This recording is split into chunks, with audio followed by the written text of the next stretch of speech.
अस्सलामु अलैकुम वरहमतुल्लाहि वबरकातुहू। इन्नल हम्दुलिल्लाह नहमदुहु व नस्तईनुहु व नस्तगफिरुहु व नऊज़ु बिल्लाहि मिन शुरूरि अनफुसिना व मिन सय्यिआति अमालिना मन यहदिहिल्लाहु फला मुदिल्ल लहु व मन युद्लिलहु फला हादिय लहु व अशहदु अल्ला इलाहा इल्लल्लाहु वहदहु ला शरीका लहु व अशहदु अन्न मुहम्मदन अब्दुहु व रसूलुहु। अम्मा बाद फ़अऊज़ु बिल्लाहि मिनश शैतानिर रजीम। बिस्मिल्लाहिर रहमानिर रहीम। या अय्युहल मुद्दस्सिर कुम फ़अन्ज़िर व रब्बक फ़कब्बिर व सियाबक फ़तह्हिर व रुज्ज़ फ़हजुर वला तमनुन तस्तक्सिर व लिरब्बिक फ़स्बिर। আল্লাহ পাক রব্বুল আলমিনের সমস্ত প্রশংসা যে আল্লাহ পাক রব্বুল আলমিন কোরআনে করিম নাজিল করেছেন মানব জাতিকে হিদায়াত করার জন্য।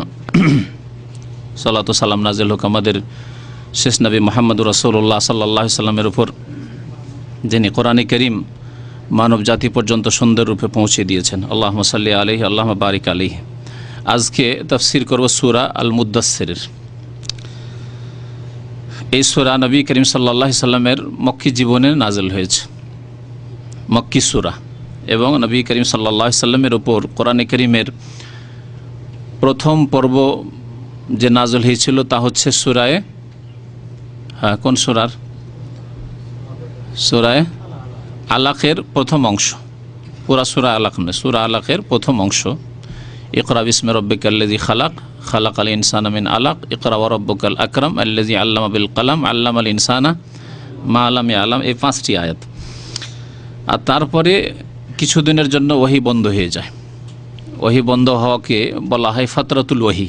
হাদিসে রয়েছে সহিহ বুখারীতে, অন্যান্য হাদিসে, যে এই সময় নবী করিম সাল্লাল্লাহু আলাইহি সাল্লামের থেকে বেশ কিছুদিন ওহী বন্ধ হয়ে গিয়েছিল। সেই সময়টা কতটুকু ছিল এই বিষয়ে ঐতিহাসিকদের ইখতিলাফ আছে।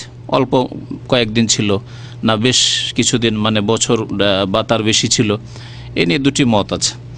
তারপরে দ্বিতীয় পর্বে নাজিল হয় সূরাতুল মুদ্দাসসির, এই সূরা, যে সূরা আমাদের সামনে রয়েছে। তাহলে মক্কি জীবনের প্রথম দিকেই আল্লাহ পাক রব্বুল আলামিন কোরআনে কারীমের এই সূরা নাজিল করলেন এবং নবী করিম সাল্লাল্লাহু আলাইহি সাল্লামকে বললেন যে ইয়া আইয়ুহাল মুদ্দাসসির কুম ফাআনজির, হে নবী সাল্লাল্লাহু আলাইহি সাল্লাম, তুমি এখন দাঁড়াও এবং মানব জাতিকে সতর্ক করো। তাফসীরকারগণ আলো বলেছেন যে আল্লাহ পাক রব্বুল আলামিন নবী করিম সাল্লাল্লাহু আলাইহি সাল্লামকে যেমন নবী বানিয়েছেন তেমন রাসূলও বানিয়েছেন। নবী এবং রাসূলের তাহলে পার্থক্য জানতে হয়। কার জানা আছে? নবী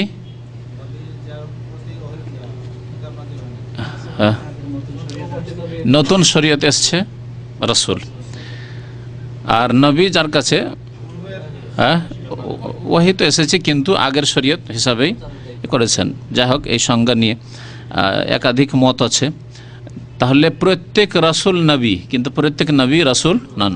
নবী, সমস্ত নবীগণ নবী, কিন্তু তার সাথে নতুন কিতাব নাজিল হয়েছে, শরীয়ত নাজিল হয়েছে, বিধান নাজিল হয়েছে, এবং এই বিধান প্রচারের আদেশ করা হয়েছে যে তুমি প্রচার করো, তাবলীগ করো, পৌঁছিয়ে দাও। তাকে রাসূল বলা হয়। নবী করিম সাল্লাল্লাহু আলাইহি সাল্লামকে আল্লাহ পাক রব্বুল আলামিন ইকরা বিসমি রব্বিকাল্লাযী খালাক, এই সূরায়ে আলাকের প্রথম অংশ নাজিল করে ওহীর মাধ্যমে নবী বানিয়েছেন। নবী বানিয়েছেন, আল্লাহর পক্ষ থেকে সংবাদ আসলো, ওহী আসলো, কিন্তু আল্লাহ পাক দাওয়াত দেওয়ার হুকুম করলেন না। প্রচার করো এই হুকুম করেন। ইকরা বিসমিত, পড়ো বলা হয়েছে, রবের নাম পড়ো। ওহী নাজিল হয়েছে, জিবরাইল আলাইহিস সালাম এসেছেন। নবুয়াত দান করা হয়েছে এই সূরা আলাকের প্রথম অংশ দিয়ে, এবং রিসালাত দান করা হয়েছে সূরাতুল মুদ্দাসসিরের এই আয়াতগুলি দিয়ে। আল্লাহ পাক বলছেন ইয়া আইয়ুহাল মুদ্দাসসির কুম ফাআনজির, এখন কি করো? সতর্ক করো, মানে প্রচার করো, তাওহীদের দাওয়াত দাও, ইসলামের দাওয়াত দাও, সৎ কাজের দাওয়াত দাও, ঈমান আমলের দাওয়াত দাও। সূরাতুল মুদ্দাসসির নাম রাখা হয়েছে এই আল মুদ্দাসসির শব্দ দিয়ে, যা প্রথম আয়াতে উল্লেখ করা হয়েছে। আল্লাহ পাক রব্বুল আলামিন নবী করিম সাল্লাল্লাহু আলাইহি সাল্লামকে সম্বোধন করে আল মুদ্দাসসির বলেছেন, যেমন মুজাম্মিল বলেছেন। মুজাম্মিল মানে কি বলেছিলাম? চাদর আবৃত। আর কাছাকাছি অর্থ হচ্ছে দেশার থেকে মুদ্দাসসির মানে বস্ত্র আবৃত। নবী করিম সাল্লাল্লাহু আলাইহি সাল্লাম মুসনাদ আহমদে একটি হাদিস আছে, সেই হাদিসে আনসারদের প্রশংসা করতে গিয়ে বলেছিলেন যে আল আনসার ও শেআরি, অন্নাসো দেসারি। তাহলে আগে হাদিসের তরজমা বলে বোঝা যাবে। আনসার হচ্ছে আমার শেয়ার, শেয়ার এক ধরনের কাপড়, আর অন্যান্য লোকেরা হচ্ছে আমার দেশার, দেশার আরেক ধরনের কাপড় বস্ত্র। শেয়ার বলা হয় এমন পোশাককে, যেই পোশাক যে বস্ত্র শরীরের সাথে লেগে থাকে, গায়ের সাথে লেগে থাকে, যেমন আমাদের গেঞ্জি ভিতরের কাপড় যেটি। যদি কেউ গেঞ্জি না পরে একটাই জামা পরে আছে, তো প্রথম যে জামাটা আছে পাঞ্জাবি গায়ে দিয়ে আছে অথবা একটা শার্ট গায়ে দিয়ে আছে, সেটা হচ্ছে তার শেয়ার, গায়ে লেগে আছে যেটি, একবার গায়ের সাথে যেটা জড়িয়ে আছে। আর তার ওপরে যে কাপড়গুলি আছে সেগুলি হচ্ছে দেশার। তাহলে এটা হচ্ছে দেশার, এটা হচ্ছে দেশার ওপরে আছে, এক কাপড় অথবা একাধিক কাপড়ের ওপরে আছে। নবী করিম সাল্লাল্লাহু আলাইহি সাল্লাম আনসারদের সাথে তার ঘনিষ্ঠ সম্পর্ক, এবং আনসাররা সবচাইতে দিনের ক্ষেত্রে কোরবানি এবং ত্যাগ দিয়েছেন, স্বীকার করেছেন এ কথা, এবং তার গাঢ় সম্পর্কের কথা প্রকাশ করেছেন এই ভাষায়, আন্নাসো দেসারুন ওয়াল আনসারও শিয়ারুন, অথবা বলেছেন আল আনসারও শিয়ারি, আনসার হচ্ছে আমার শিয়ার, মানে ভিতরের কাপড়, ভিতরের বস্ত্র, মানে আনসারের সাথে আমি একবারে ক্লোজড, আনসারের সাথে আমার ঘনিষ্ঠ সম্পর্ক। শিয়ার ভিতরের কাপড়েরা, ভিতরের কাপড়ের মতো। আর অন্যান্য লোকেরা, যার মধ্যে মুহাজিরিনরা রয়েছে, যার মধ্যে, অথচ মুহাজিরিন নবী সাল্লাল্লাহু আলাইহি ওয়াসাল্লামের অধিকাংশ গোত্র অথবা মক্কাবাসী এরা হিজরত করেছেন নবী সাল্লাল্লাহু আলাইহি ওয়াসাল্লামের সাথে। নবী যেমন হিজরত করেছেন সাল্লাল্লাহু আলাইহি ওয়াসাল্লাম, তেমন তারাও হিজরত করেছেন মুহাজির। এছাড়া অন্যান্যরা যারা বিভিন্ন এলাকা থেকে ইসলাম কবুল করে এসেছে, তাদেরকে কি বললেন নবী সাল্লাল্লাহু আলাইহি ওয়াসাল্লাম? এরা হচ্ছে ওপরের কাপড়। তাহলে অন্যদের তুলনায় আনসারীদেরকে নবী করিম সাল্লাল্লাহু আলাইহি ওয়াসাল্লাম বললেন যে আমার বেশি নিকটবর্তী। এখানে যে শব্দটি বুঝাইতে চেয়েছে সেটা হচ্ছে দেশার মানে উপরের কাপড়, দেশার মানে বস্ত্র, কাপড়। ওই শব্দ থেকে মুদ্দাসসির, ইয়া আইয়ুহাল মুদ্দাসসির, হে মুদ্দাসসির। এখানে একটি গ্রামার বলি, হে, হে এর আরবি কি? ইয়া। তাহলে আইয়ুহা আবার কি? আইয়ুহা কি? আবার কোন কোন যে কোরআন আছে ইয়া আইয়াতুহান নাফসুল মুতমাইন্না, ইয়ার সাথে আইয়াতুহা, হে প্রশান্ত আত্মা, ইয়া আইয়াতুহা, আইয়ুহান নাস। হ্যাঁ, ইয়া আইয়ুহান নাস, কখনো ইয়া আইয়ুহান নাস আছে, কখনো আইয়ুহান নাস, যেমন হাদিস আছে।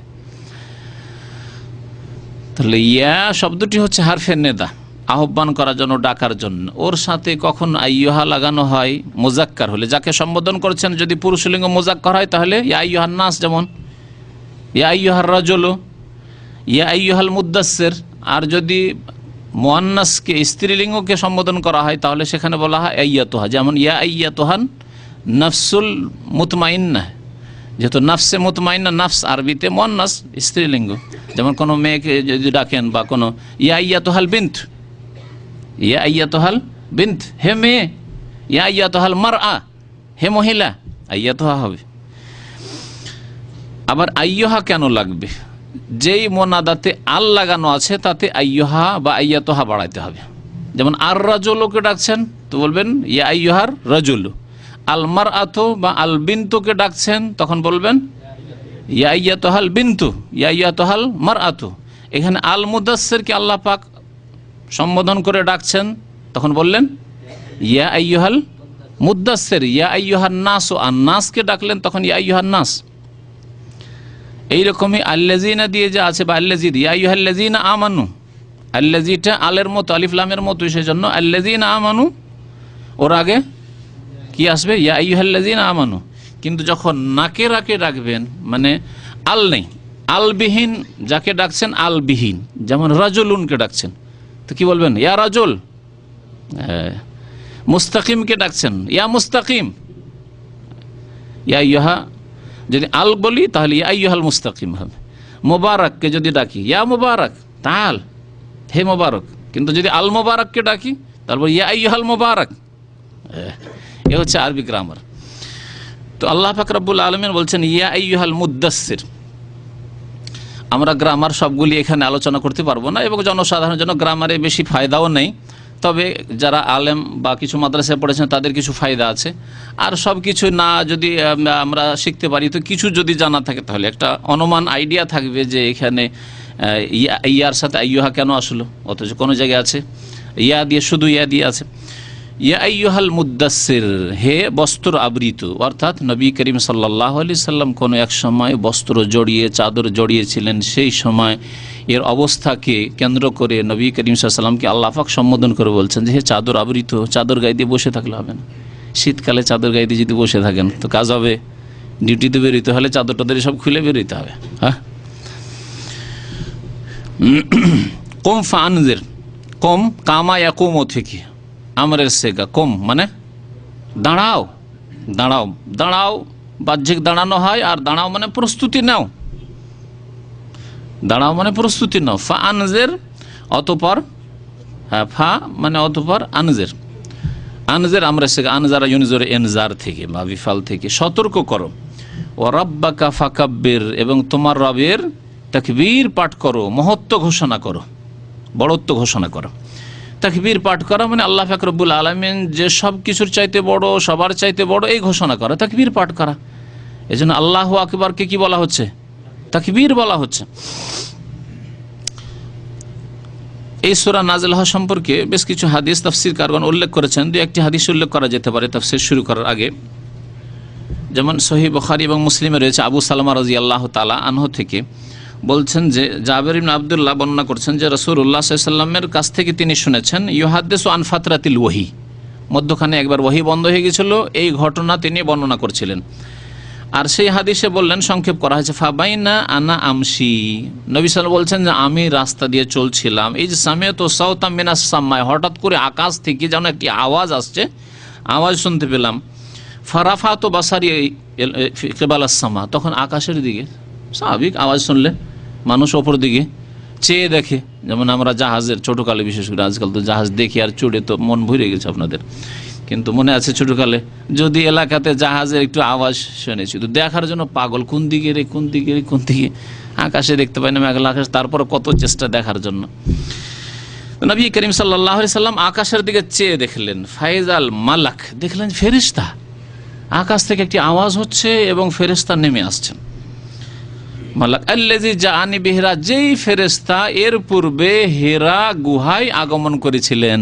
তাহলে বোঝা গেল যে এর আগে একবার ফেরেশতা এসেছিলেন।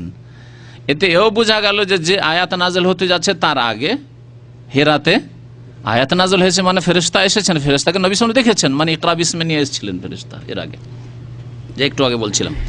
কায়েদুন আলা কুরসিন বাইনাস সামাই ওয়াল আরদ, ফেরেশতা কি যেমন তেমন আমাদের মতো 3.5 হাতের, এমন এক বিশাল কুরসিতে বিরাজমান বসে আছেন, যেই কুরসি এবং ফেরেশতা আসমান জমিনের মাঝখানে মনে হচ্ছে ঘিরে আছে। সুবহানাল্লাহ। ফেরেশতা আল্লাহ পাক রব্বুল আলামিনের বিশাল সৃষ্টি এবং অত্যন্ত শক্তিমান সৃষ্টি। কায়েদুন আলা কুরসি, কুরসিতে বসে আছেন, বাইনাস সামাই ওয়াল আরদ, এবং এই কুরসি আসমান জমিনের মাঝখানে। আর এক হাদিস আছে যে ফেরেশতা যখন আসলেন দেখলাম কাদ সাদ্দাল উফুক, মনে হচ্ছে একটি দিগন্তকে ঘিরে ফেলেছে। দিগন্ত মানে এই দিক থেকে ওই দিক পর্যন্ত, দুনিয়ার, পৃথিবীর এক কর্নার থেকে আরেক কর্নার পর্যন্ত ঘিরে ফেলেছেন। ফাজুইস্তু মিনহু, নবী সাল্লাল্লাহু আলাইহি ওয়াসাল্লাম বলেছেন দেখি আমি ভয় খেয়ে গেলাম, ঘাবড়িয়ে গেলাম। হাত্তা হাওয়াইতু ইলাল আরদ, এমন হলো যে আমি মনে হয় বেহুশে পড়ে যাব। মানুষ ভয় খেয়ে গেলে তখন আর শরীরে বল থাকে না, শক্তি থাকে না, মনে হলো যে আমি পড়ে যাব আছাড় খেয়ে। ফাজিতু ইলা আহলি, তখনই আমি আমার পরিবারের কাছে আসলাম। কে ছিল তখন? খাদিজা রাদিয়াল্লাহু তাআলা আনহা। ফাকুলতু, এসে বললাম, জাম্মিলুনি জাম্মিলুনি জাম্মিলুনি, আমাকে চাদর পরিয়ে দাও, চাদর পরিয়ে দাও, কাপড় জড়িয়ে দাও। এই হাদিস আছে, অন্য হাদিস দাসসিরুনি দাসসিরুনি। বর্ণনাকারীর হয়তো শব্দের পার্থক্য হইতে পারে, তিনি হয়তো জাম্মিলুনি জায়গায় দাসসিরুনি, অথবা নবী সাল্লাল্লাহু আলাইহি ওয়াসাল্লাম দুইবারে দুই রকম বলেছেন, তাও হইতে পারে। আমাকে চাদর বা বস্ত্র জড়িয়ে দাও বা পরিয়ে দাও। ফাআনজালাল্লাহ, তখন আল্লাহ পাক রব্বুল আলামিন এই আয়াত নাজিল করলেন। জিবরাইল আলাইহিস সালাম যে এলেন, দ্বিতীয়বারে নাজিল হলো, ইয়া আইয়ুহাল মুদ্দাসসির কুম ফাআনজির ওয়া রাব্বাকা ফাকাব্বির ওয়া রুজজা ফাহজুর পর্যন্ত। এখন তাফসীরের দিকে ফিরে আসি। আল্লাহ পাক নবী সাল্লাল্লাহু আলাইহি ওয়াসাল্লামকে তাহলে তাকবীর পাঠ করতে বললেন, আল্লাহ পাক রব্বুল আলামিনের মহিমা ঘোষণা করতে বললেন এবং দাওয়াত দিতে বললেন, কুম ফাআনজির, সতর্ক করো।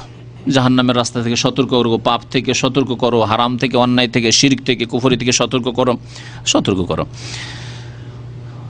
আর কি বললেন, ওয়াসিয়াবাকা ফাতাহির, তোমার কাপড়কে পবিত্র রাখো। শাব্দিক অর্থ সিয়াব, সওবের জমা। সব মানে কাপড়, সিয়াব মানে অনেকগুলি কাপড়। ওয়াসিয়াবাকা ফাতাহির, হে নবী সাল্লাল্লাহু আলাইহি সাল্লাম, তুমি তোমার কাপড়কে কি রাখো? পবিত্র রাখো। জরুরি নয় যে কাপড় পবিত্র করো অর্থ হবে রাখো।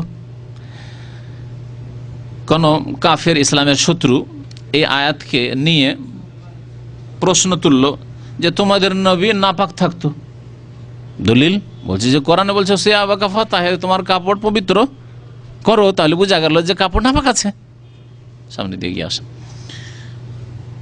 কথা কি যুক্তিযুক্ত? জাহেল হয় শত্রুতায় বলেছে, আর না হলে ভাষা বুঝে না। কারণ ভালো মানুষকেও ভালো কাজের উপদেশ দেওয়া হয় না। ছেলে যতই ভালো মানুষ হোক, আলেম, দিনদার, ধার্মিক, তারপরও বাবা নসিহত করে না যে বাবা বিদেশে যাচ্ছ, ভালো হয়ে চলিও, হ্যাঁ, নামাজ ঠিক মতো পড়িও, অথচ নামাজই ছেলে বলে না। তার মানে কি বলবেন যে আরে আলেম ছেলেকে ওর বাবা বলছে যে বাবা নামাজটা ঠিক ভালোভাবে পড়িও, তার মানে সে বেনামাজি ছিল নাকি? বুঝাই না, কখনো বোঝায় না। তার মানে আরও যত্নবান হয়েও, এবং এই ক্ষেত্রে গাফিলতি করিও না, আর একটু সজাগ থাকিও, ইত্যাদি বোঝায়। ভালো মানুষকেও ভালো উপদেশ দেওয়া যায়, এমন না যে ভালো মানুষ সে ভালো আছে সেজন্য, পাক আছে সেজন্য পবিত্রতার উপদেশ দেওয়া যায় না, এমন কথা নয়। তাছাড়াও সিয়াবের আরও একাধিক অর্থ হয়, যে অর্থগুলি প্রাচীন কবিতা থেকে নেওয়া হয়েছে, সেই তফসিরগুলি করছি। অন্যান্য তফসিরকারগণ ওই তফসির করেছেন। তাহলে একটি তফসির হচ্ছে কাপড় মানে কাপড়, সিয়াব মানে কাপড়। তাহলে আল্লাহ পাক নবী সাল্লাল্লাহু আলাইহি ওয়াসাল্লাম কি বলছেন, হে নবী আপনার কাপড়কে পবিত্র রাখুন, কাপড়ের পবিত্রতার খেয়াল রাখেন। কাপড়কে কেন পবিত্র রাখতে হবে? কারণ কাপড়কে পবিত্র রাখা, নামাজের স্থানকে পবিত্র রাখা, শরীরকে পবিত্র রাখা, এটি হচ্ছে নামাজের পূর্ব শর্ত, সালাত আদায়ের জন্য পূর্ব শর্ত। আপনার যদি কাপড় পবিত্র না থাকে, শরীর পবিত্র না থাকে, যেই জায়গায় নামাজ আদায় করবেন পবিত্র না থাকে, তার নামাজ হবে না। এই একটি তাফসীর। তাহলে সিয়াবের অর্থ হচ্ছে কাপড়, বস্ত্রকে পবিত্র রাখো। দ্বিতীয় অর্থ সিয়াম মানে তাফসীরকারগণ বলেছেন, এবং তাফসীরে বিভিন্ন তাফসীর উল্লেখ করা হয়েছে, তার মধ্যে তাফসীর ইবনে কাসির, সিয়াম মানে হচ্ছে আমল, ঈমান এবং আমল। তোমার ঈমান এবং আমলকে পবিত্র রাখো, মানে তোমার আমলকে খারাপ করিও না, ভালো আমল করো। আরবি ভাষায় নিজের কর্মকে কাপড় বলে, বস্ত্র বলে উল্লেখ করা হয়। তাহলে ঈমান, আমল, কর্মকে এখানে বোঝানো হয়েছে। হে নবী সাল্লাল্লাহু আলাইহি ওয়াসাল্লাম আপনার কি করেন? ঈমান এবং আমলকে পবিত্র রাখেন, মানে পাপমুক্ত জীবন যাপন করেন, পাপমুক্ত জীবন যাপন করেন, সৎ জীবন যাপন করেন। আমরা বলি না যে এই লোকটির জীবন পবিত্র জীবন। পবিত্র জীবন মানে কি? হ্যাঁ, মানে উজু করে থাকে আর গোসল করে থাকে, তাই না?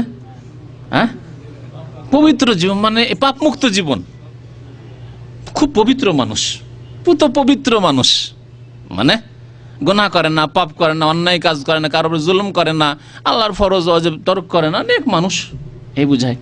তাহলে এই অর্থে বোঝানো হয়েছে। এই একটি তাফসীর। দুটি তাফসীর হলো। আর একটি তাফসীর করা হয়েছে এই আয়াতের, সিয়াব আরবি ভাষায় পুরাতন কবিতায় 1400 বছর আগে আরবরা তাদের কাব্য রচনায় সিয়াব বলতো নিজের কলবকে, অন্তরকে। সিয়াব বলতো তাদের অন্তরকে, কলবকে, হৃদয়কে বলতো। ইমরুল কায়েস একজন খুব প্রখ্যাত প্রাচীন কবি ছিল নবী সাল্লাল্লাহু আলাইহি ওয়াসাল্লামের পূর্ব জামানায়, এবং তার কবিতা আরবি মাদ্রাসাগুলিতেও পড়ানো হয়, কওমি মাদ্রাসায় পড়ানো হয়, আলিয়া মাদ্রাসাতেও পড়ানো হয়, আর কলেজ ইউনিভার্সিটিতে যারা আরবিকে অনার্স অথবা MA করে, PhD করে, তারা পড়ে। আমরা পড়েছি সাবা মুআল্লাকা। সাবা মুআল্লাকার প্রথম মুআল্লাকা হচ্ছে ইমরুল কায়েসের। যারা মাদ্রাসায় পড়েছেন, জানি না কেউ মাদ্রাসায় পড়া, ভাই এখানে আছেন কি? মুআল্লাকা যারা ফাজেল কামেল করেছেন হয়তো জানেন। তো এই মুআল্লাকায় তিনি একটি কবিতায় উল্লেখ করেছেন, কুফের অবস্থায় মারা গেছে, সে উল্লেখ করেছে যে ওয়াইন ফাসুল্লি সিয়াবি মিন সিয়াবাকে তানসুলি। ফাসুল্লি সিয়াবি মানে আমার কাপড় থেকে তোমার কাপড়কে আলাদা করে নাও। কারোর সাথে ভালোবাসা হয়েছে। আর কবিরা লম্পটি হয় বেশিরভাগ, অধিকাংশ। আল্লাহ পাক রব্বুল এই জন্য কাব্য রচনার প্রশংসা করেননি। অল্প কিছু লোক যারা দিনের খেদমতে, ইসলামের খেদমতে এবং সৎ কাজে নিজের কাব্য রচনাকে লাগিয়েছে। কিন্তু অধিকাংশ যারা কবি এবং কাব্য রচনা করে তারা বেদিন অথবা যদি বিদাতি। দেখেন বিদাতি আমাদের দেশের নাত কত আছে, নাত আর গজল, শিরকি আর বিদাতির নাত গজলে ভরা। আর তারপরে হয় কিছু দৃশ্য দেখলো, সিন দেখলো, তারই কিছু একটা তুলে ধরলো, অথবা বেশিরভাগ তাদের থাকে অবৈধ সম্পর্ক থাকে, মহিলাদের অঙ্গ প্রত্যঙ্গ সেগুলি তুলে ধরে। যেমন আজকালকার গানে আপনারা জানছেন ভালো করে, নোংরামি ছাড়া আর অশ্লীলতা ছাড়া আর কিছু নেই। তাহলে এগুলি হচ্ছে যারা কাব্য রচনা করে তাদের স্বভাব। তো এও এক ওই রকমই ব্যক্তি ছিল। সে বলছে যে যাকে ভালোবাসতো তাকে, যে তোমার কাপড়কে আমার কাপড় থেকে আলাদা করে নাও, মানে তোমার অন্তরকে খাই, তোমার জায়গা আমি আমার অন্তরে দিয়েছি, আর আমার জায়গা তোমার অন্তরে কেন আলাদা হয়ে যাও, তোমার সাথে আমার কোনো সম্পর্ক নেই, আমার তোমার সাথে কোনো সম্পর্ক নেই। তাহলে এখানে সিয়াব মানে অন্তরকে বোঝানো হয়েছে। তাহলে আল্লাহ পাক রব্বুল আলামিন কি বলতে চেয়েছেন নবী সাল্লাল্লাহু আলাইহি ওয়াসাল্লামকে, ওয়া সিয়াবাকা ফাতাহির, হে নবী তোমার অন্তরকে তুমি পবিত্র করো। এর মানে কি? অর্থ আলাদা হয়ে যাবে, অর্থ আলাদা হয়ে যাবে। নবী করিম সাল্লাল্লাহু আলাইহি ওয়াসাল্লামের অন্তরে কি শিরক কুফরি ছিল? না, কখনো তিনি শিরক কুফরিতে বিশ্বাসী ছিলেন না। প্রতিমা পুতুল পূজায় 360টি মূর্তি কাবার চারিদিকে, এগুলিকে ছোট থেকেই মানে প্রাকৃতিকভাবে ফিতরত হিসাবে তিনি ঘৃণা করতেন, কখন এগুলির কাছে যেতেন না। তিনি তো দূরের কথা, আবু বকর সিদ্দিক পর্যন্ত কোনোদিন এ প্রতিমা পুতুলের কাছে যেতেন না। উসমান রাদিয়াল্লাহু তাআলা কোনোদিন প্রতিমা পুতুলের কাছে যেতেন না। এইরকম মুষ্টিমেয় কয়েকজন সাহাবাই কেরাম ছিলেন যারা জাহেলি জামানেই তারা মূর্তি পূজাকে ঘৃণা করতে এবং সেগুলির কাছে যেত না তারা, তাদের শিরকি জামানে। তাহলে অন্তরকে পবিত্র করো এর অর্থ হচ্ছে নবী করিম সাল্লাল্লাহু আলাইহি সাল্লামের ওপর যখন ওহী নাজিল হয় তখন অত্যন্ত ভয়ে ভীত হয়ে গিয়েছিলেন এবং তিনি মানসিক দিক থেকে ভেঙে পড়েছিলেন। এই অন্তরে যে এই দুর্বলতা, ভয়ের ব্যাধি ঢুকে গেছিল, কি হবে আমার, আমি কি বাঁচবো, আমার কি হবে, কাঁপতেন আর জ্বর চলে আসতো। আল্লাহ পাক রব্বুল বলছেন যে এখন ভয় করতে হবে না, না আপনাকে কোনো জিনে ধরেছে, না শয়তানে ধরেছে, না আপনার কোনো বালা মুসিবত এসছে, না বিপদ এসছে। আপনার অন্তরকে, অন্তরের দুর্বলতা কমজোরি থেকে পাক পবিত্র করেন এবং দিনের দাওয়াতে বেরিয়ে যান কুমফা আনজের, এ অর্থ করা হয়েছে। ওয়ার রুজা ফাহজুর, আল্লাহ বলছেন ওয়ার রুজা ফাহজুর। রুজের দুইটি তফসির করা হয়েছে। একটি তফসির হচ্ছে প্রতিমা পুতুল, প্রতিমা পুতুল পূজাকে তুমি পরিহার করো। ফাহজুর, হাজারে হাজারো মানে ত্যাগ করা, ছেড়ে দেওয়া।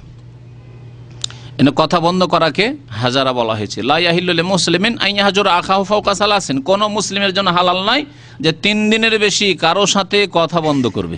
আন ইয়াহজুরা আখাহু ফাওকা সালাসিন, 3 দিনের বেশি কথা বন্ধ করবে। তাহলে 3 দিনের কম কথা বন্ধ করা যায় নাকি? হ্যাঁ,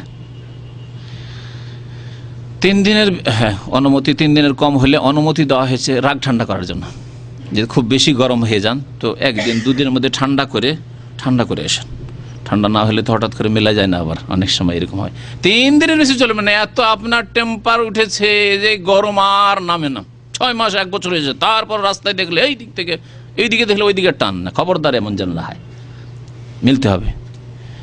আপনাকে শরীয়তে মেজাজ ঠান্ডা করার জন্য, রাগকে কমানোর জন্য এই সময়টা দেওয়া হয়েছে 3 দিনের কম। তো কোনো মুসলিমের সাথে তাহলে কথাবার্তা বন্ধ করা, যার সাথে রাত দিন দেখা সাক্ষাৎ হওয়ার সম্ভাবনা আছে, হচ্ছে, অথচ আপনি সম্পর্ক ছেদ করে রেখেছেন, মুসলিম মুমিন, সে সাথে জায়েজ নয়। দিনের খেদমতে জায়েজ আছে, দিনের খেদমতে জায়েজ আছে। এটাকে আবার এমনভাবে নেবেন না যে আবার যে কোনো বেদিন, বেনামাজি, ইসলামের শত্রু আর তার সাথে কথা বন্ধ করা যাবে না। নবী করিম সাল্লাল্লাহু আলাইহি সাল্লামের কোনো একটি ভুল করাতেই কাব বিন মালিকের সাথে 50 দিন কথাবার্তা বন্ধ করেছেন, সহিহ বুখারী হাদিসে রয়েছে। তারপরে তার তওবা আল্লাহ কবুল করেছেন, তখন নবী করিম সাল্লাল্লাহু আলাইহি সাল্লাম আবার তাকে ডেকেছেন। তো আল্লাহ পাক রব্বুল কি বলছেন, ওয়ার রুজা ফাহজুর, প্রতিমা পুতুল পূজাকে হে নবী তুমি পরিহার করো, পরিহার করে চলো। এই যে প্রতিমা পুতুলের ঘৃণা তোমার অন্তরে আছে, তার উপর তুমি অটল থাকো, কখনো প্রতিমার কাছে যাবেন না, পুতুল পূজার কাছে যাবে না, শিরকের কাছে যাবে না। সেই জামানে প্রতিমা পুতুল পূজা ছিল, সেই জন্য এই রুজ মানে আওসান বা এই আসনাম, পুতুল পূজা বা আল্লাহ ছাড়া অন্যের পূজা বলা হয়েছে। এছাড়া যদি কবর মাজার পূজা হয় যা হচ্ছে, তাহলে তা পরিহার করার আদেশ আল্লাহ পাক রব্বুল আলামিন দিয়েছেন। আর একটি অর্থ হচ্ছে রুজস, মানে এর চাইতে ব্যাপক।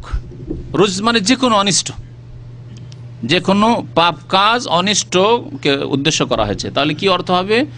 তুমি সমস্ত অনিষ্টকে, পাপ কাজকে, খারাপ কাজকে ফাহজর পরিহার করো। আর যার একটা অংশ হচ্ছে শিরক, প্রতিমা পুতুল পূজা, কবর মাজার পূজা, ব্যক্তি পূজা, অন্ধত্ব, এসবগুলি সমস্ত রকম পাপ, জেনা, ব্যভিচার, সুদ, ঘুষ সব চলে আসবে তখন এর মধ্যে। আর একটি তাফসীর তাহলে ব্যাপক। ওয়ালা তামনুন তাস্তাকসির, আল্লাহ বলছেন তুমি কারো ওপর অনুগ্রহ করিও না অধিক পাওয়ার আশায়। ওয়ালা তামনুন মানে অনুগ্রহ করিও না, মান্নুন মানে ইহসান করা, অনুগ্রহ করা। লা তুবতিলু সাদাকাতিকুম বিল মান্নে ওয়াল আযা, তোমরা দান খায়রাত করে দান খায়রাতকে নষ্ট করিও না। মান মানে এহসান জিতলানো, যেটাকে বলা হয় উর্দু ভাষায়, সেটা বলবেন কারো ওপরও অনুগ্রহ করে আবার তাকে খোটা দেওয়া। আরে তোকে তো আমি বিদেশে নিয়ে এলাম রে, হ্যাঁ, তোকে তো আমি মানুষ করলাম, আর তোর চোখ মোটা হয়ে গেছে, তুই বড় লোক হয়ে গেছিস, ইত্যাদি এসব কথা। দান করেছো, আল্লাহর রাস্তায় করেছো, আল্লাহর জন্য, আল্লাহ সন্তুষ্টির জন্য করো। সে ক্ষতি করুক, লাভ করুক, তোমার কাজে না আসুক না, তার কাছ থেকে আশা করিও না যে বদলা পাবো, না, অন্যের মাধ্যমে আল্লাহ পাক তোমাকে বদলা দেবেন। যে কোনো মানুষ যখনই যার ইহসান করেছে, অনুগ্রহ করেছে, তার কাছে যদি কিছু পাওয়ার চাওয়ার আশা রাখে, তাহলে কষ্ট পাবে। দুনিয়াতেও কষ্ট পাবে, আখেরাতেও কষ্ট পাবে। দুনিয়াতে কষ্ট, মানসিক কষ্ট, যে হায় রে আমার ছোট ভাইটাকে এত আদর করে মানুষ করলাম, পড়াইলাম, কত টাকা পাঠাইলাম, আর তারপরে এত বড় লোক, সে অহংকারী হয়ে গেল, আমার সাথে ভালো করে কথাই বলে না, তার বিবাহতে পর্যন্ত আমাকে পরামর্শ আমার কাছে নিল না, ডাকলো না। আরে আক্ষেপের শেষ নাই। আমার ছেলেদেরকে একটা পয়সা কোনোদিন দেয় না, অথচ ওকে আমি লাখ লাখ টাকা দিয়ে মানুষ করেছি, ওকে স্কুল কলেজ পড়িয়ে, মাদ্রাসা পড়িয়ে ইত্যাদি। হায় রে হায়, ঘুম হারাম হয়ে যাবে যদি এরকম আফসোস করেন। তাহলে ইহসান করার পরে, অনুগ্রহ করার পরে যদি তার কাছ থেকে কিছু পাওয়ার আশা রাখেন, তাহলে মানসিক কষ্ট, দুনিয়া তো এটা আযাব, মানসিক কষ্ট হচ্ছে দুনিয়ার আযাব, যা ঘুম হারাম করে দেয়। অশান্তি আর অশান্তি, বুক জ্বালা করছে, থাকতে পারছেন না আপনি, ছটপট করছেন আপনি, এই দুনিয়ার আযাব। আর আখিরাতের আযাব যে আপনি ছেলে মানুষ করে, অথবা ভাই মানুষ করে, বা কোনো জামাইকে কিছু দিয়ে, অথবা আত্মীয় স্বজনকে কিছু উপকার করে, বা কোনো ভাইকে, কোনো মুসলিম ভাইকে উপকার করে, তারপরে তার কাছ থেকে কিছু পেলেন না দুনিয়াতে, সেই জন্য ভাবছেন যে হাই রে কিছু পেলাম না। দুনিয়া তো অশান্তি আছে, কিন্তু আখিরাতে কিছুই রাখলেন না আপনি, আপনার সাদকাকে, দানকে নষ্ট করে দিলেন। যে কথা আল্লাহ বলছেন, লা তুবতিলু সাদাকাতিকুম বিল মান্নে, তোমাদের দান খায়রাতকে নষ্ট করে দিও না, কি করে? খোটা দিয়ে, যে তোর জন্য এই করেছিলাম আর তুই এই করলি, খবরদার এই কথা বলিয়েন না। করেছেন আল্লাহর সন্তুষ্টি, ইন্নামা নুতইমুকুম লিওয়াজহিল্লাহ, আল্লাহর সন্তুষ্টির জন্য। তাই আল্লাহ পাক রাসূলুল্লাহ সাল্লাল্লাহু আলাইহি ওয়াসাল্লামকেও সম্বোধন করেছেন সরাসরি, এবং আমাদেরকে পরোক্ষভাবে সম্বোধন করা হয়েছে, ওয়ালা তামনুন তাস্তাকসির, কারো ওপর অনুগ্রহ করিও না অধিক পাওয়ার জন্য। যেমন আজকাল উপঢৌকনগুলি, হাদিয়া, তোহফা, গিফট দিলে এইরকমই আশা করা হয়। কোনো বন্ধুর বিবাহতে যদি তার বিবিকে একটা ঘড়ি দিয়ে থাকেন, তা আপনি আশা করেন আমার বিয়েতে ওর চাইতে বেশি দেবে, তাই না? আমি আগে দিয়ে রেখেছি, তার অভাবের যুগে দিয়ে রেখেছি, আশা করছেন আজকালকার লোকেরা। বরং নোট করে রাখছে বেয়াদবরা, অনেক বেয়াদবরা নোট করে রাখছে, বিয়েতে খাতা কলম নিয়ে একবারে হাতে নাতে নোট করে, কে কতটা দিল না দিল, যে যতটা দিল তাকে ততটা দেব, আর যে দিল না দেব না। হোটেলের বিল কত টাকা আসলো না আসলো কোনখান থেকে, এটি অলিমা নয়, এটি হচ্ছে, এটাকে আমি হোটেল বলি। হোটেলে পয়সা লাগে, আর ওখানে কেউ পয়সা দেয়, আবার কেউ উপহার গিফট দেয়, ঘড়ি দেয়, হাতি দেয়, ঘোড়া দেয়। তো আল্লাহ পাক রব্বুল আলামিন তাহলে ইহসান করতে বলেছেন, অনুগ্রহ করতে বলেছেন আল্লাহর সন্তুষ্টির জন্য। আল্লাহর সন্তুষ্টির জন্য যদি করেন, তাহলে আল্লাহ পাক এর বদলা দুনিয়াতে দেবেন অন্যের মাধ্যমে, হয়তো ওর মাধ্যমে হলো না, যার উপর ইহসান করলেন অন্যের মাধ্যমে দেবেন, এবং আখিরাতে আপনাকে সাদকার নেকি দেবেন। পক্ষান্তরে যদি ইহসান করেন আপনি তার কাছ থেকে কিছু পাওয়ার জন্য, আমার ছোট ভাইকে মানুষ যদি করি, তো বড় হেসে আমাকে দেখবে, অথবা আমার ছেলে মেয়েগুলোকে দেখবে, তাহলে আফসোসের শেষ দুনিয়াতেও থাকবে না, কষ্টের শেষ দুনিয়াতেও থাকবে না, মানসিক আযাব, আর আখিরাতের জন্য কিছু বাকি রাখলেন না, এই সাদকার নেকিও পাবেন না। আল্লাহ পাক তাই নিষেধ করছেন, ওয়ালি রব্বিকা ফাসবির, এবং তোমার রবের সন্তুষ্টির জন্য ধৈর্য ধারণ করো। তোমার রবের সন্তুষ্টির জন্য, তাহলে ধৈর্য ধরতে হবে কার জন্য? আল্লাহর জন্য। এইরকম ধৈর্য হইতে হবে। আমি ধৈর্য ধরেছি কিসের জন্য? আল্লাহর জন্য। ধৈর্য ধরা দুনিয়ার স্বার্থে নয়, দুনিয়ার স্বার্থে নয়, কারণ অনেকে ধৈর্য ধরি কিন্তু আমরা দুনিয়ার গরজে ধৈর্য ধরি। আচ্ছা, ধৈর্যের ক্ষেত্রে আবার আমরা সীমিত অর্থ বুঝি। ধৈর্য কত প্রকারের কারো জানা আছে?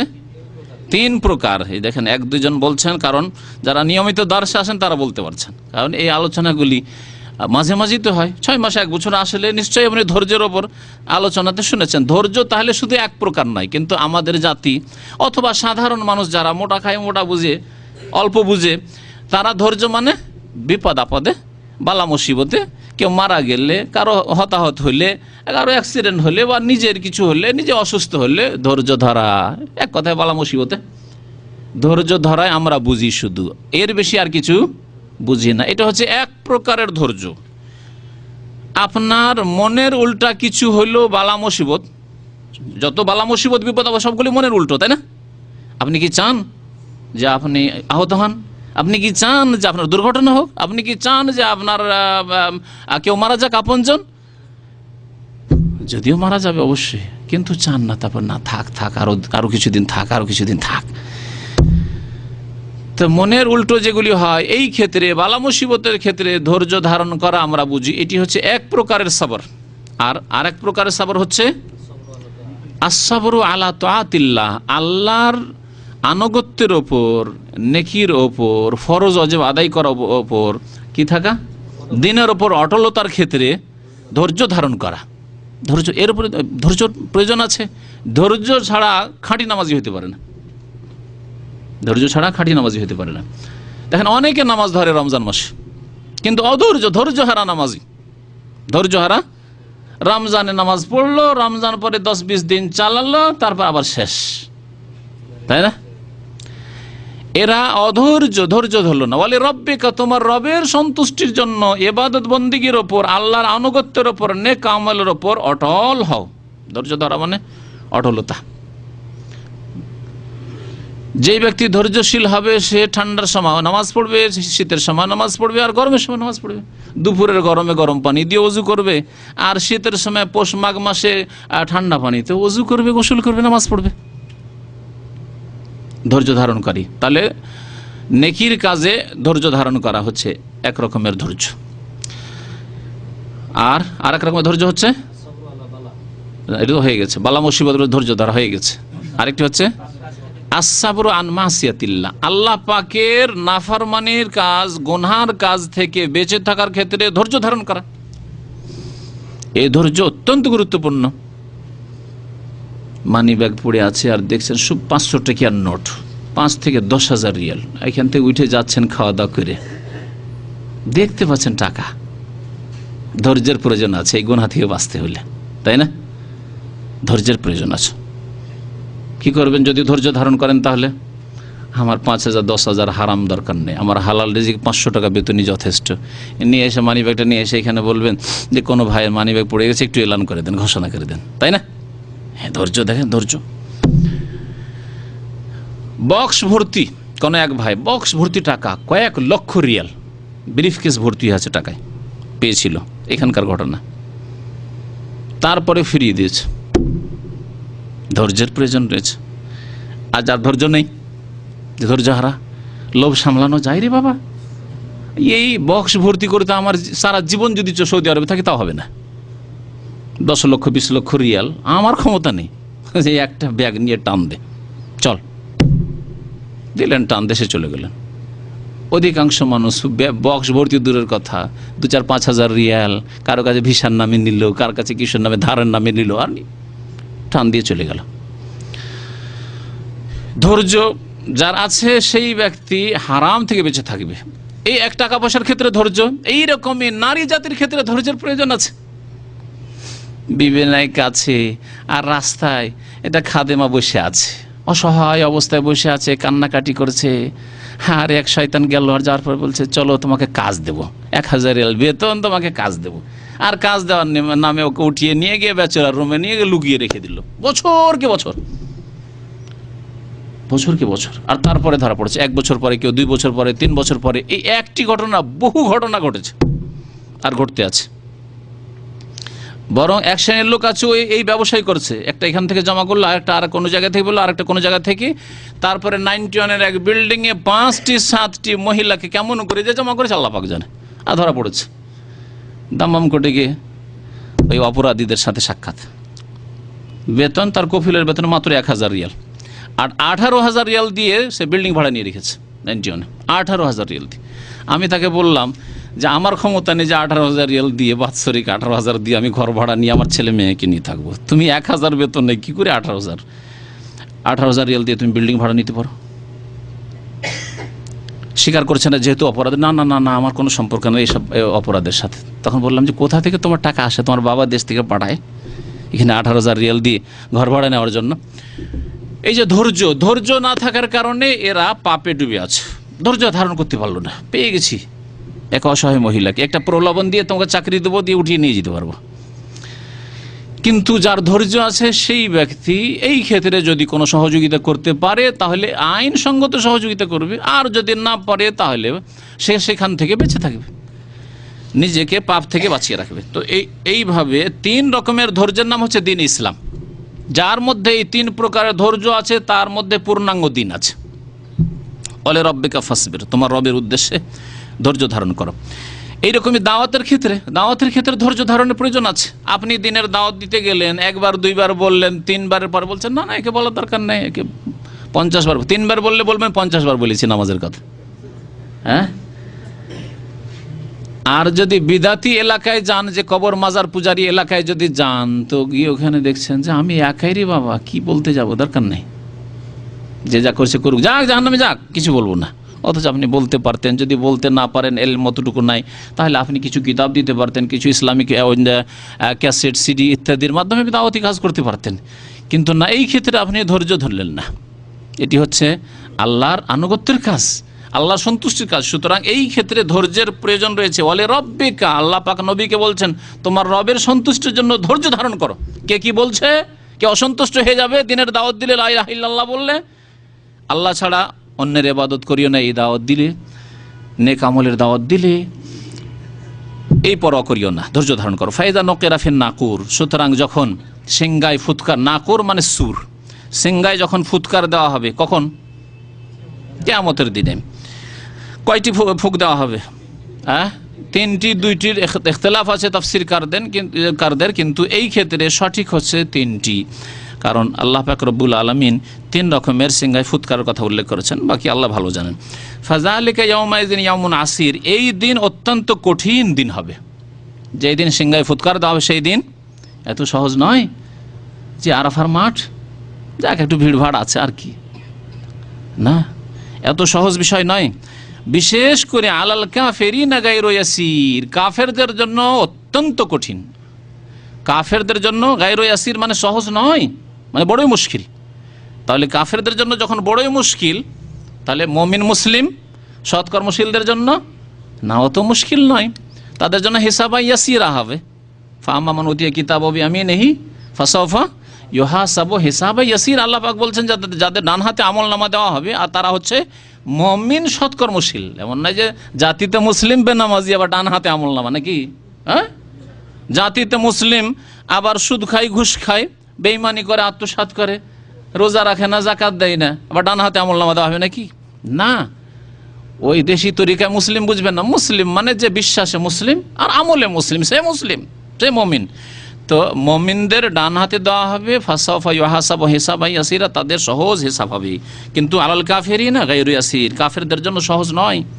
তারপরে আল্লাহ পাক রব্বুল আলামিন আরেকটি প্রসঙ্গ উল্লেখ করছেন, সেটা হচ্ছে বিশেষ একজন কাফেরের কথা। কাফের নেতা মক্কার অধিকাংশ তাফসীরকারগণ বলেছেন বিশেষ এক ব্যক্তি, যার নাম ছিল ওয়ালিদ ইবনুল মুগীরা আল মখজুমি। অত্যন্ত বাকপটু ছিল আর খুব ভাষার পণ্ডিত ছিল। সে কোরআন সম্পর্কে যে মন্তব্য করেছিল, প্রথম একবার একটু ফিরে এসেছিল ইসলামের দিকে, একটু প্রশংসা করেছিল কোরআনের, যে না কোরআনের ভাষাগুলি তো ভালো, এগুলি তো মনে হচ্ছে যে না সত্যি এগুলি খুব ভালো কথা। তারপরে যখন আবু জাহাল একটা ধমক দিল, আবু জাহাল বন্ধু তার, ওকে অসন্তুষ্ট করবে না, এবং তাকে কিছু প্রলোভন, ধন সম্পদের প্রলোভন দিল। মানুষ বিভ্রান্ত হয় কিন্তু এই দুটি ক্ষেত্রে, হয় কারো প্রলোভন পেলে, আরে তোমাকে নেতৃত্ব দেব, আর এই পথের উপরে থাকো তো খুব তাড়াতাড়ি তুমি একদিন মন্ত্রী মিনিস্টার হতে পারবে, তুমি হয়তো কমপক্ষে এমপি তো হতে পারবে, চেয়ারম্যান হতে পারবে, বাতিলের ওপর আছে তারপরেও থাকবে, কারণ আশা আছে কিছু হব। অথবা কারো ধমক খেল, হুমকির সম্মুখীন হইল, না না না না এই সামলানো যাবে না রে ভাই, বোঝাবি সব ঝামেলায় না, আমি ঝামেলা, সুতরাং বাতিলের দিকে চলে যাবে। তো এই ওয়ালিদ ইবনে মুগীরা অহংকারী, সে প্রথম একটু ফিরে এসে প্রশংসা করেছিল কোরআনের, আমি খুব সংক্ষেপে বলছি, তার বক্তব্যগুলি এখানে আর তুলে ধরছি না। তারপরে আবার ফিরে কোরআন সম্পর্কে সে বলেছিল যে কোরআন হচ্ছে জাদু। বিশ্বাস হওয়ার পরেও সে অহংকার করেছিল এবং দুনিয়ার লোভে সে কোরআনকে জাদু বলে আখ্যায়িত করেছিল। আল্লাহ পাক রব্বুল আলামিন নবী করিম সাল্লাল্লাহু আলাইহি ওয়াসাল্লামকে সান্ত্বনা দিয়ে বললেন যে তাকে আমার জন্য ছেড়ে দাও, আমি তাকে শাস্তি দেওয়ার জন্য যথেষ্ট। আল্লাহ পাক তার নবীকে সান্ত্বনা দিচ্ছেন, মন খারাপ হওয়ার কথা স্বাভাবিক। এটা নেতা ধরনের লোক যদি আপনার সমর্থনে আসে, আর আপনার সমর্থনে আসার পরে আপনার সাথ ছেড়ে দেয়, অথবা আপনার দিকে একটু কাছে আসলো, তারপর আবার চরম বিরোধিতা করলো, তাহলে একটু পেরেশানির বিষয়, হ্যাঁ, বিচলিত হওয়ার বিষয়। তো নবী করিম সাল্লাল্লাহু আলাইহি ওয়াসাল্লামের অবস্থা এরকম হতে পারে, সেজন্য আল্লাহ পাক রব্বুল আলামিন সান্ত্বনা দিচ্ছেন, যারনি ওমান খালাকতু ওয়াহিদা, হে নবী আমাকে ছেড়ে দাও, ওমান খালাকতু ওয়াহিদা, এবং যাকে একক করে আমি সৃষ্টি করেছি তাকেও ছেড়ে দাও। একক করে সৃষ্টি করেছে, এর অর্থ কি? একটি অর্থ হচ্ছে যে সে তার মায়ের এক ছেলে মাত্র, মায়ের এক ছেলে।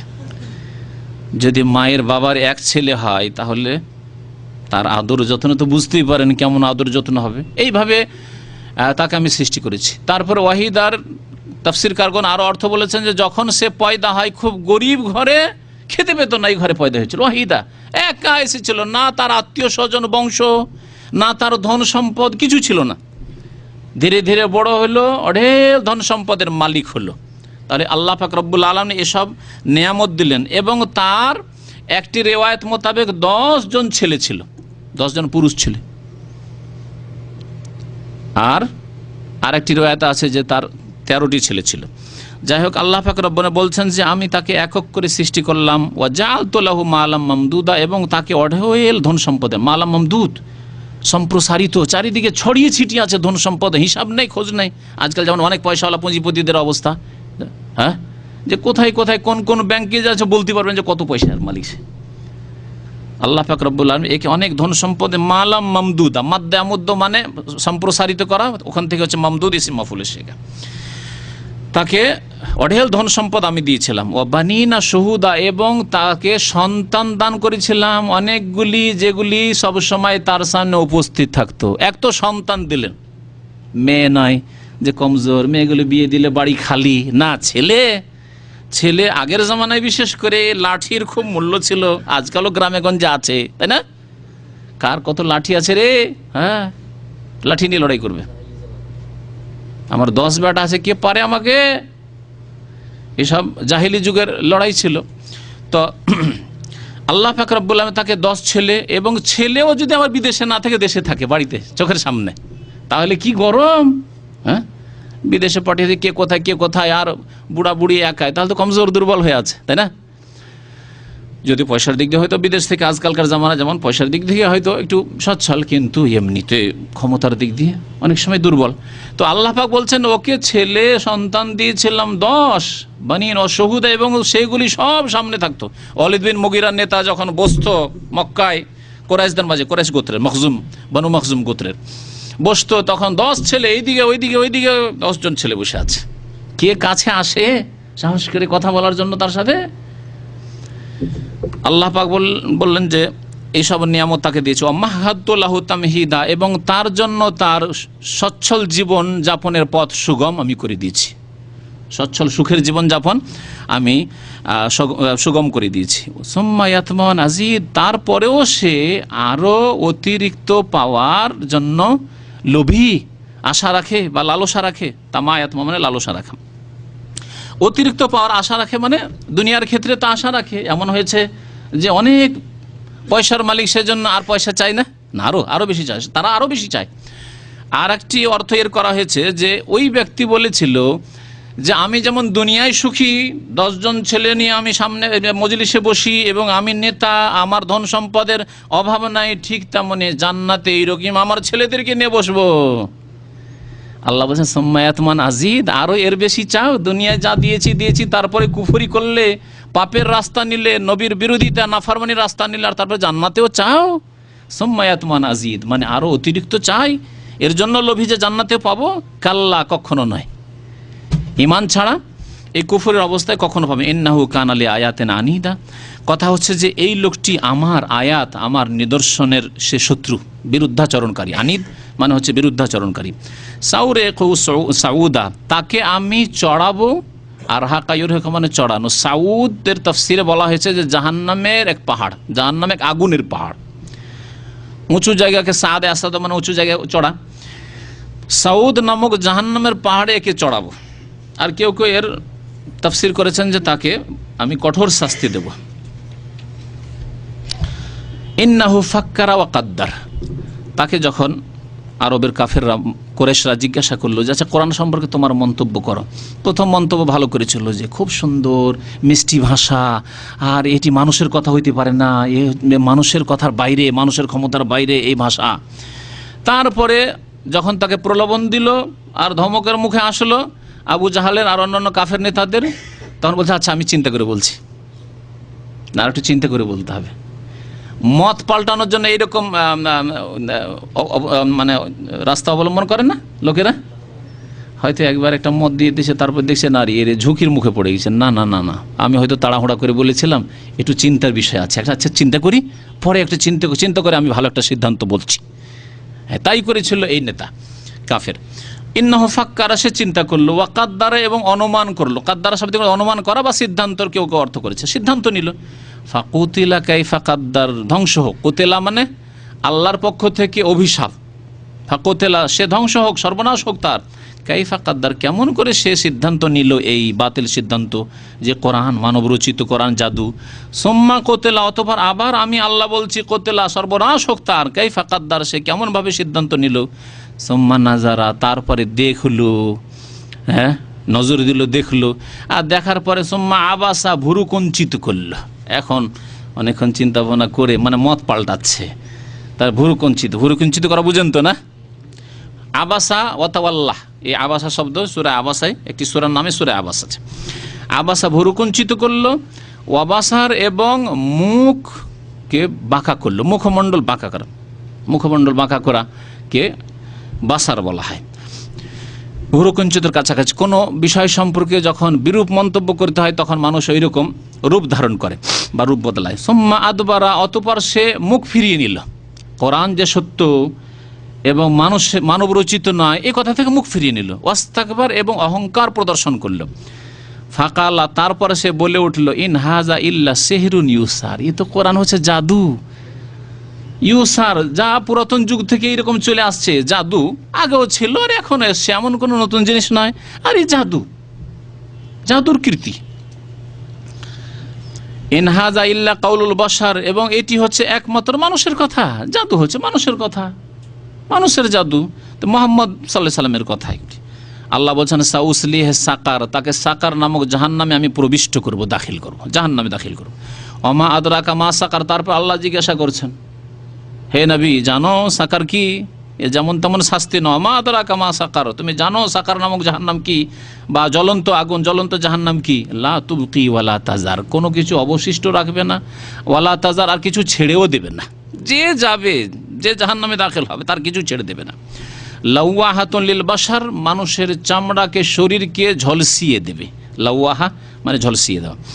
আলাইহা তিসআতা আশার, এবং এই জাহান্নামের রক্ষীদের সংখ্যা হচ্ছে 19 যেমনই আয়াত নাজেল হলো 19 তেমন কাফেরদের কিছু নেতারা ছিল বা কাফেরদের মধ্যে কিছু বীর বাহাদুর লোক ছিল। তাদের এক শয়তান ছিল, সে বলল, সে কেমন শক্তিশালী ছিল তার সম্পর্কে তাফসিরের কিতাবে, তাফসির ইবনে কাসিরে আছে যে চামড়া, গরুর চামড়াকে বিছিয়ে দেওয়া হতো আর চামড়ার উপরে বসে যেত, ওই বাহাদুর বসে যেত। বসে যাওয়ার পরে 10 জন লোককে বলতো যে তোমরা চামড়া টানো দেখি, আমাকে টেনে ধাক্কা দিয়ে ফেলো, আর তোমার আমার পায়ের তলা থেকে চামড়াকে দেখি টেনে নাও তো, কত ক্ষমতা আছে। 10 জন লোক টানার চেষ্টা করতো, টানতে গিয়ে চামড়া ছিঁড়ে যেত, কিন্তু তাকে সরাতে পারতো না। এইরকম শক্তিশালী এক কাফের ছিল, যার নাম উল্লেখ করা হয়েছে। এছাড়া অন্য কাফেরদের কথা উল্লেখ করা হয়েছে, আবু জাহলের কথা উল্লেখ করা হয়েছে। সে বলেছিল যে তোমরা শুধু 2টো ফেরেশতাকে থেমে নিও, 19টা ফেরেশতা জাহান্নামে আছে, তোমরা 2টোকে সবাই মিলে, মক্কাবাসী কাফেরদেরকে সম্বোধন করে বলছে, তোমরা থেমে নিও, বাকি 17টার জন্য আমি যথেষ্ট। আল্লাহু আকবার, 17টাকে একা থামবে। আবু জাহাল বলছেন না, তোমরা 2টো করে ভাগ করে নাও, এক বংশ 2টো করে ভাগ করে নাও। এইভাবে নানা রকমের ঠাট্টা বিদ্রুপ যেমন করে আজকালকার, দেখছেন এক শ্রেণী ফাসিকদেরকে, ইসলাম বিরোধীদেরকে বিভিন্ন ইসলামের বিধিবিধান নিয়ে ঠাট্টা বিদ্রুপ করে, ওই রকমই ঠাট্টা বিদ্রুপ এরা শুরু করেছিল। আল্লাহ পাক আয়াত নাজিল করলেন যে শোনো, 19 আছে, কিন্তু কেমন 19 শোনো। ওমা জাআলনা আসহাবান নার ইল্লা মালায়েকা, 19 জন আমি কেন করলাম, এর হিকমত আছে। এতে বহু জাতি বহু রকম অবস্থায় গিয়ে পৌঁছিবে। ওমা জাআলনা আসহাবান নার ইল্লা মালায়েকা, আমি জাহান্নামের রক্ষী যে বানিয়েছি তারা একমাত্র ফেরেশতা, তারা তোমাদের মতো 3.5 হাতের দুর্বল মানুষ নয়, যেমন 19 জন মানুষের মতো ক্ষমতার অধিকারী, ব্যাস না। একজন ফেরেশতার শক্তি এতটুকু যে একজন ফেরেশতার একটা ডানা দিয়ে 7 জমিনকে উল্টিয়ে পাল্টিয়ে রেখে দেবে। জি, এক ফেরেশতা শুধু। ওমা জাআলনা ইদ্দাতাহুম ইল্লা ফিতনাতান লিল্লাযিনা কাফারু, এবং এদের সংখ্যা যে আমি নির্ধারিত করেছি 19, এটি কাফেরদের জন্য পরীক্ষা স্বরূপ। একটি তাফসীর হচ্ছে ফিতনা মানে পরীক্ষা স্বরূপ। তাহলে এই 19 জনের সংখ্যাই কাফেরদের জন্য পরীক্ষা, হয় ঈমান নিয়ে আসবে আর না হলে অস্বীকার করবে। ঈমান নিয়ে আসলে মুসলিম মুমিন হইল, আর যদি বলছে বিশাল জাহান্নাম, আর এতে অধিকাংশ মানুষ থাকবে, নারী পুরুষ দুনিয়ার কাফের বেদিন বা পাপিষ্ট থাকবে, আর মাত্র 19 জন শুধু এর মালিক অধিপতি, কেমন কথা হইল? এই বলে কাফের হবে, হয় কাফের হবে নয় মুমিন হবে। তো এটি পরীক্ষার বিষয়। আর কেউ কেউ ফিতনার অনেক অর্থ হয় আরবি ভাষায়। ফিতনা মানে অনেক কিছু হয়। ফিতনা মানে পরীক্ষা হয়, ফিতনা মানে ফিতনা মানে আযাব, শাস্তি হয়। তো এখানে ফিতনা মানে যারা আযাব নিয়েছে তারা বলছে যে এই 19 জন ফেরেশতার সংখ্যা আল্লাহ পাক কি জন্য করেছেন, ইল্লা ফিতনাতান লিল্লাযিনা কাফারু, কাফেরদেরকে জাহান্নামের আযাব দেওয়ার জন্য। এবং একজন ফেরেশতাকে আল্লাহ যে কত ক্ষমতা দিয়েছেন এই আযাব দেওয়ার জন্য। লিয়াস্তাইকিনাল্লাযিনা উতুল কিতাব, তবে আগের যে তাফসীরটি, এই তাফসীর যদি করা হয় তাহলে আগে যে কথাগুলি আল্লাহ পাক বলেছেন তার সাথে একটা সম্পর্ক থাকছে। সেই তাফসীরটি হচ্ছে ফিতনা মানে পরীক্ষা, কাফেরদের জন্য পরীক্ষা স্বরূপ। এতে কি হবে, লিয়াস্তাইকিনাল্লাযিনা উতুল কিতাব, যাদেরকে এর আগে কিতাব দেওয়া হয়েছে, ইহুদি খ্রিস্টান আহলে কিতাব। ইহুদি খ্রিস্টান তো এরা নিজের নামগুলি নিয়েছে, কিন্তু আহলে কিতাব যাদের কাছে তাওরাত ইনজিল নাযিল হয়েছিল, এবং সেই কিতাবগুলি যদি অবিকৃত থেকে থাকে, যেই কালে অবিকৃত ছিল পরেও বিকৃত করেছে তারা, সেই কিতাবগুলি যেহেতু আসমানি কিতাব, তাতে জাহান্নামের কিছু বিবরণ আছে। জাহান্নামের বিবরণে যখন তাওরাত ইনজিলে পড়বে যে 19 ফেরেশতা আর কথা উল্লেখ করা হয়েছে, আর কোরআনে কারিমে যখন এই গাইব নাজেল ওয়াহি নাজেল হল মুহাম্মদ রাসূলুল্লাহ সাল্লাল্লাহু আলাইহি ওয়াসাল্লামের উপর, যে 19 ফেরেশতা কিসের মালিক হবে, জাহান্নামের মালিক, জাহান্নামের রক্ষণাবেক্ষণ দেখাশোনা 19 জন ফেরেশতা করবেন। দুটোতে যখন মিল পাবে তখন আহলে কিতাবদের ইয়াকিন হবে না? তাদের যারা ধর্মগ্রন্থ সম্পর্কে জ্ঞানী, জানা আছে যে তাওরাত ইনজিলে কি লেখা হয়েছে জাহান্নামের ফেরেশতার সংখ্যা সম্পর্কে, কোরআনে তাই বলা হয়েছে, তখন কোরআনের প্রতি তাদের ইয়াকিন বাড়বে না বাড়বে না? তার দৃঢ় বিশ্বাস বাড়বে। ঈমান নিয়ে আসুক আর না আসুক, এক হচ্ছে ঈমান মানে ইয়াকিনের পরে কবুল করে নাও। যেমন মুসলিম আমরা মুমিন, আমাদের আল্লাহর প্রতি বিশ্বাস আছে, আখেরাতে বিশ্বাস আছে, নবীর প্রতি বিশ্বাস আছে, আল কোরআনের প্রতি বিশ্বাস আছে, তারপরে ঈমান নিয়ে এসেছি, সাদরে গ্রহণ করে নিয়েছি, এ হচ্ছে মুমিন। আর কতক লোক আছে যে বিশ্বাস হয়ে গেছে সত্যি ইসলাম সত্য ধর্ম, ইসলামই হচ্ছে অবিকৃত ধর্ম, ইসলাম সার্বিক জীবনের দিক নির্দেশনা দিয়েছে। এইসব কথা অনেক কাফের অমুসলিমের মুখ থেকে শোনা গেছে এবং তারা লিখেছেও তাদের লিখনীতে, কিন্তু তাদের ঈমানের তৌফিক হয়নি, ইসলামের তৌফিক হয়নি। যেমন গান্ধীজি কোনো এক সময় বলেছিল যে ভারত যদি ইংরেজদের কাছ থেকে, এই ব্রিটিশদের কাছ থেকে স্বাধীন করতে পারি, তো উমর রাদিয়াল্লাহু তাআলা আনহু যেমন আজকে থেকে 1400 বছর আগে দেশ শাসন করেছিলেন তেমনভাবে আমি দেশ শাসন করব। তাহলে বিশ্বাস ছিল উমারের আদালতের উপর, উমারের ইনসাফের উপর, উমারের ন্যায়পরায়ণতার উপর তার বিশ্বাস ছিল, কিন্তু লা ইলাহা ইল্লাল্লাহ মুহাম্মদুর রাসূলুল্লাহ কালেমা পড়ার তৌফিক হয়নি।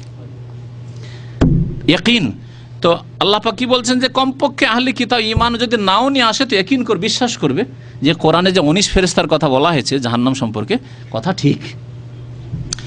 আর কি করবে? ওয়াজদাদাল্লাযিনা আমানু ঈমানান, যারা ঈমানদার মুমিন হয়েছে তাদের ঈমান আরো বৃদ্ধি পাবে। যে সুবহানাল্লাহ, পাক রব্বুল আলামিন বিশাল জাহান্নামের রক্ষী 19 জন করেছেন, তাহলে এক এক ফেরেশতা কত শক্তিশালী, তাদের ঈমান আরো বৃদ্ধি পাবে। এলেম যত বৃদ্ধি পাবে তত ঈমান বৃদ্ধি পাবে। এতদিন জানতো না যে জাহান্নামের ফেরেশতা এতজন আছেন, কিন্তু পরে যখন জানলো তখন তাদের ঈমান আরও বাড়লো, এলেম বাড়লো, ঈমান বাড়লো।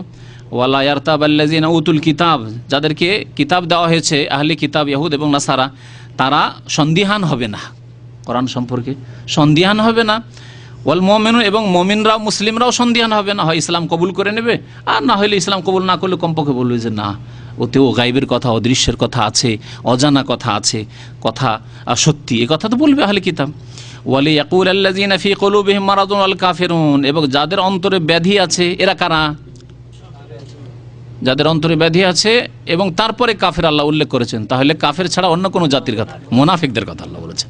ওয়ালি ইয়াকুলাল্লাযিনা ফি কুলুবিহিম মারাদ, যাদের অন্তরে ব্যাধি রয়েছে ওরা, ওয়াল কাফিরুন, এবং কাফেররা অস্বীকারীরা কি বলবে? মাজা আরাদাল্লাহু বিহাযা মাসালা, 19 জনের কথা শুনে তারা বলবে যে আরে দেখো দেখো, আল্লাহ 19 জনের কথা বলে কি বুঝাতে চেয়েছেন?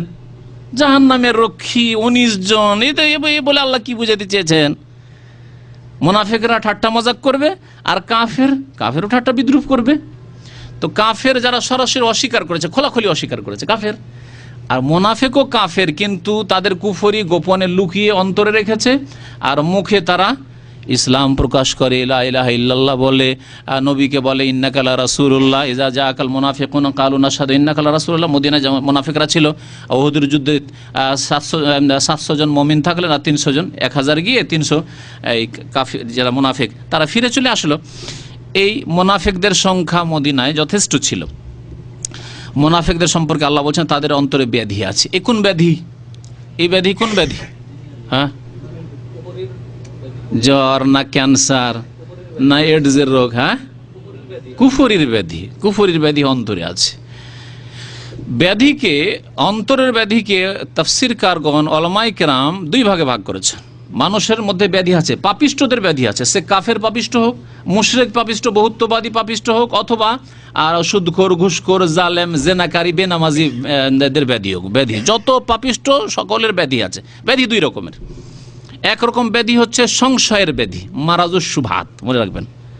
সংশয়ের ব্যাধি, ব্রেনে ব্যাধি আছে, কলবে ব্যাধি আছে, রোগ আছে এখানে। আর এক ধরনের সংশয়, মানে আকীদা, বিশ্বাসে ব্যাধি ঢুকে আছে, সংশয়ের ব্যাধি, মারুজুস শুবহাত। আর এক ধরনের ব্যাধি হচ্ছে, ওকে বলা মারুজুস শাহওয়াত। শাহওয়াত মানে কুপ্রবৃত্তির ব্যাধি। আকীদার ত্রুটি নেই হয়তো, কিন্তু পাপে লিপ্ত আছে। যেমন আল্লাহ বিশ্বাস আছে, পরকালে বিশ্বাস আছে, মুসলিম জাতিগত যারা মুসলিম আমাদের, কিন্তু মাঝে মাঝে নামাজ পড়ে, মাঝে মাঝে নামাজ পড়ে না। জুমা পড়া মুসলমান, জেনা করে, মদ খায়, সুদ খায়, জুলুম অত্যাচার করে, রোজা রাখে না, যাকাত দেয় না। এদের অন্তরে কোন ধরনের ব্যাধি আছে? হ্যাঁ, সন্দেহের ব্যাধি।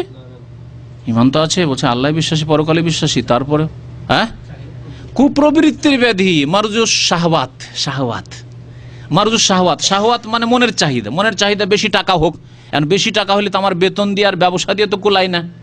সরকারি যে চাকরি করি সে চাকরি দিয়ে কোলায় না, তো ঘুষ খেতে হবে। অথচ সরকার বেতন দিয়ে সেই কাজগুলি করার জন্য না, তারপর কাস্টমার কাছ থেকে ঘুষ খাবে। ব্যবসা করে হয় না, ক পয়সা লাভ হয়, ব্যবসাতে লাভ হয় না, এত টাকা ইনভেস্ট করে লাভ হয় না, তখন সুদ খাওয়া শুরু করলো। এই পয়সার যে চাহিদা, এই যে মারজুস শাহওয়াত, কুপ্রবৃত্তির ব্যাধি। তারপরে জেনা, স্ত্রী ভালো লাগে না, রাত দিন ওই একটি, ব্যাস স্ত্রী ভালো লাগে না। অথবা স্ত্রী বিয়ে শাদী করলে খরচ, ভরণ পোষণ, এই সেই, তারপরে বাচ্চা কাচ্চা হবে, ওদের দেখাশোনা, কে তত ঝামেলা করে। জেনার পথ খোলা আছে। পতিতালয়, বেশ্যাখানা তো আছেই। লিভ টুগেদার, পশ্চিমা সভ্যতা, একসাথে থাকো যতদিন মল মিলল, আর তারপরে তুই কি আর আমি কে, যে যেখানে যাবি যা। এগুলি হচ্ছে মারজুস শাহওয়াত, কুপ্রবৃত্তির মনের চাহিদা, যে যৌন চাহিদা পূরণ করতে হবে, যৌন ক্ষুধা দূর করতে হবে, কিন্তু দায়িত্ব নিতে চায় না। বিয়ে করে তার ভরণ পোষণ নেবো, আবার ছেলে মেয়ে মানুষ করব, অনেক খরচ খরচার ব্যাপার, আবার হাত পা বাঁধা হয়ে যাব, ফ্রি থাকবো না, না এসব দরকার নেই। শাহওয়াতের ব্যাধি, যৌন চাহিদার ব্যাধি। তো এই দুই ব্যাধির কারণে সমস্ত পাপ দুনিয়া হয়। কুফরি, শিরক আর বিদাতের পাপ, যেগুলি কুফরি, শিরক আর বিদাত, যতগুলি বিদাত আছে, কবর মাজার পূজার বেদাত, আর ফুল চাদর চড়ানোর বেদাত, আর খাসি মোরগ জবাই করা ওই মাজারে গিয়ে ওই সবের বেদাত, আর তারপরে মিলাদুন নবীর বিদাত, আর হালুয়া রুটি খাওয়ার বিদাত, আর যত রকমের বিদাতগুলি আছে, এই সব বিদাতগুলি হচ্ছে মারজুস শুবহাত, সংশয়। আমরা নবী ভালোবাসি, আরে সারা বছর নবীর কিছু করতে পারি না, তো 12 রবিউল আউয়ালে তো কিছু করি। কথা বুঝতে পেরেছেন? হ্যাঁ, সংশয়ের ব্যাধি, সারা বছর দান খেরাত করতে পারি না, কমপক্ষে 15 শাবানে তো হালুয়া রুটি গরিব মিসকিনকে খাওয়াই, কিছু তো নেকি পাবো। এই যে নবী করলেন না, সাহাবারা করলেন না, তাবেঈনরা করলেন না, ইমাম আবু হানিফা খুদ করলেন কি করলেন না, ওইসব দেখা দেখি না। মারজুস শুবহাত, সংশয় ঢুকে আছে যে আমরাও তো ভালো কাজ করছি, আমরাও তো নবীকে ভালোবাসি, আমরাও তো দান খেরাত করছি, সবার তো কোন খারাপ কাজ করছি, আমরা কোন জিনা করছি, আর কোন ব্যভিচার করছি, আর কোন মদ খাচ্ছি। বুঝতে পেরেছেন? তাহলে মারজুস শুবহাত, সংশয় ঢুকে আছে, সংশয় দূর করতে হবে। তাহলে শিরকের পাপ আর কুফরির পাপ, অস্বীকার করার পাপ আর বিদাতের পাপ, এগুলির পিছনে অন্তরে ব্যাধি আছে কিসের? সংশয়ের ব্যাধি, মারজুস শুবহাত আছে। আর যত রকমের হারাম কাজ, নামাজ পড়তে যাই না, ও ঘুমাইতে ভালো লাগে, ফজরে নামাজ পড়তে যাও, ঘুমটা ডিস্টার্ব করবো, আবার সকাল 7 1 ঘন্টা পরে আবার উঠে যেতে হবে ডিউটিতে, একটা না ঘুমটা দিয়ে দিই তারপরে উঠবো। মারজুস শাহওয়াত, শরীর চায় আরাম করতে, শরীর চায় শুইতে। মারজুস শাহওয়াত, টাকা পয়সার দরকার, টাকা পয়সা বেতনে কুলায় না, তো বুলু ফিল্মে সিডি তৈরি করি শিখতে বসে বসে, আর বিক্রি করি, রাতারাতি বড় লোক হইতে পারবো, চুরি করি, ডাকাতি করি, নারী ব্যবসা করি, এগুলি মারজুস শাহওয়াত, মনের চাহিদা, টাকা পয়সার চাহিদা পূরণ করার জন্য শাহওয়াত। এইরকমই জেনা, ব্যভিচারের পাপগুলি, যতগুলি পাপ রয়েছে, আকীদার পাপ, এই শিরক, কুফরি আর বিদাতের পাপ ছাড়া যতগুলি মানুষের জীবনে পাপ আছে, সবগুলোর পিছনে কাজ করছে অন্তরে মারজুস শাহওয়াত, কুপ্রবৃত্তির ব্যাধি। তাহলে সুপ্রবৃত্তি যদি তৈরি করতে পারি, আমাদের অন্তরকে যদি পাক করতে পারি, সৎ করতে পারি, যে আমরা ভালো কাজ করব, ভালো জীবনযাপন করব, মানুষ আল্লাহ সুন্দর মানুষ করেছে, মানুষ রূপে পশুর মতো জীবনযাপন করব না, হাইওয়ান জানোয়ারের মতো জীবনযাপন না করে মানুষের মতো জীবনযাপন করব। আমি মুসলিম ঘরে জন্ম নিয়েছি, ভালো মুসলিম হব, তাহলে মারজুস শাহওয়াত দূর হয়ে যাবে। আর আমি কোরআন সুন্নাহ মোতাবেক চলবো, আল্লাহ পাক যেমন করে ইবাদতবন্দি করতে বলেছেন, নবী সাল্লাল্লাহু আলাইহি ওয়াসাল্লামের তরিকায় চলবো, তাহলে মারজুস শুবহাত, সংশয়ের ব্যাধিও দূর হয়ে যাবে। আল্লাহ পাক যেন আমাদেরকে বুঝার এবং আমল করার তৌফিক দান করেন। তাহলে অন্তরের ব্যাধি বুঝতে পারলেন তারা কি বলে, আর কাফেররা কি বলে, যাদের অন্তরে ব্যাধি আছে, এবং কাফেররা মাজা আরাদাল্লাহু বিহাযা মাসালা, বিশেষ করে মুনাফিকদের অন্তরে ব্যাধির কথা এই জন্য বলা হয়েছে যে ব্যাধিকে তারা লুকিয়ে রেখেছে, প্রকাশ করে না। রোগ আছে তারপর প্রকাশ করে না, কাফের রোগ আছে প্রকাশ করে দেয়, তাই না? বেনামাজি রোগ আছে, প্রকাশ পেয়ে যায়, নামাজ পড়তে যায় না। সুদখোর প্রকাশ করে দেয়, সুদ খায়, প্রকাশ করে সুদ খায়। কিন্তু মুনাফিক বলে আমি মুসলিম, টুপি মাথায় দিয়ে আর পাঞ্জাবি টাঞ্জাবি লাগিয়ে, আর এসে এক নেতার কথা ভোটের সময়, ইলেকশনের সময় বলছে যে এক নামাজ 5 মসজিদে গিয়ে পড়ে, 7 মসজিদে, যেই গ্রামে যায় এখানে আসরের নামাজ বলছে, যারা দেখেছে তারা বলছে ওই নেতাকে, নাম না বললে গিবত হবে না, কিন্তু তাদের অবস্থা, অধিকাংশের অবস্থা জানার জন্য এতটুকুই যথেষ্ট। এই পাড়ায় গেল, ভোট চাল, আপনাদের কাছে আমি আপনাদের সেবার জন্য কিছু সুযোগ চাইতে এসেছি, একটু সুযোগ দেবেন। আর গিয়ে মসজিদে গিয়ে নামাজ পড়ে নিল, আসর নামাজ, আবার আর মহল্লা গিয়ে একটু দূরে গিয়ে ওখানে নামাজ পড়ে নিল। ওর যারা ভক্ত ওরা জানছে যে এই নামাজ হচ্ছে ভোটের নামাজ, ভোট নেওয়ার জন্য নামাজ। জি, তো মুনাফিক আসলে অন্তরে ঈমান নেই, নামাজে আসলে বিশ্বাস নেই, কিন্তু নামাজ কিসের জন্য? মুসলিমদের ভোট নেওয়ার জন্য। এরা কি করে? আল্লাহ পাক মুনাফিকদের কথা এবং কাফেরদের কথা বলছেন যে তারা বলে মাজা আরাদাল্লাহু বিহাযা মাসালা, আল্লাহ পাক এই 19-এর কথা বলে কি বুঝাতে চেয়েছেন, এই দৃষ্টান্তের লাভ কি?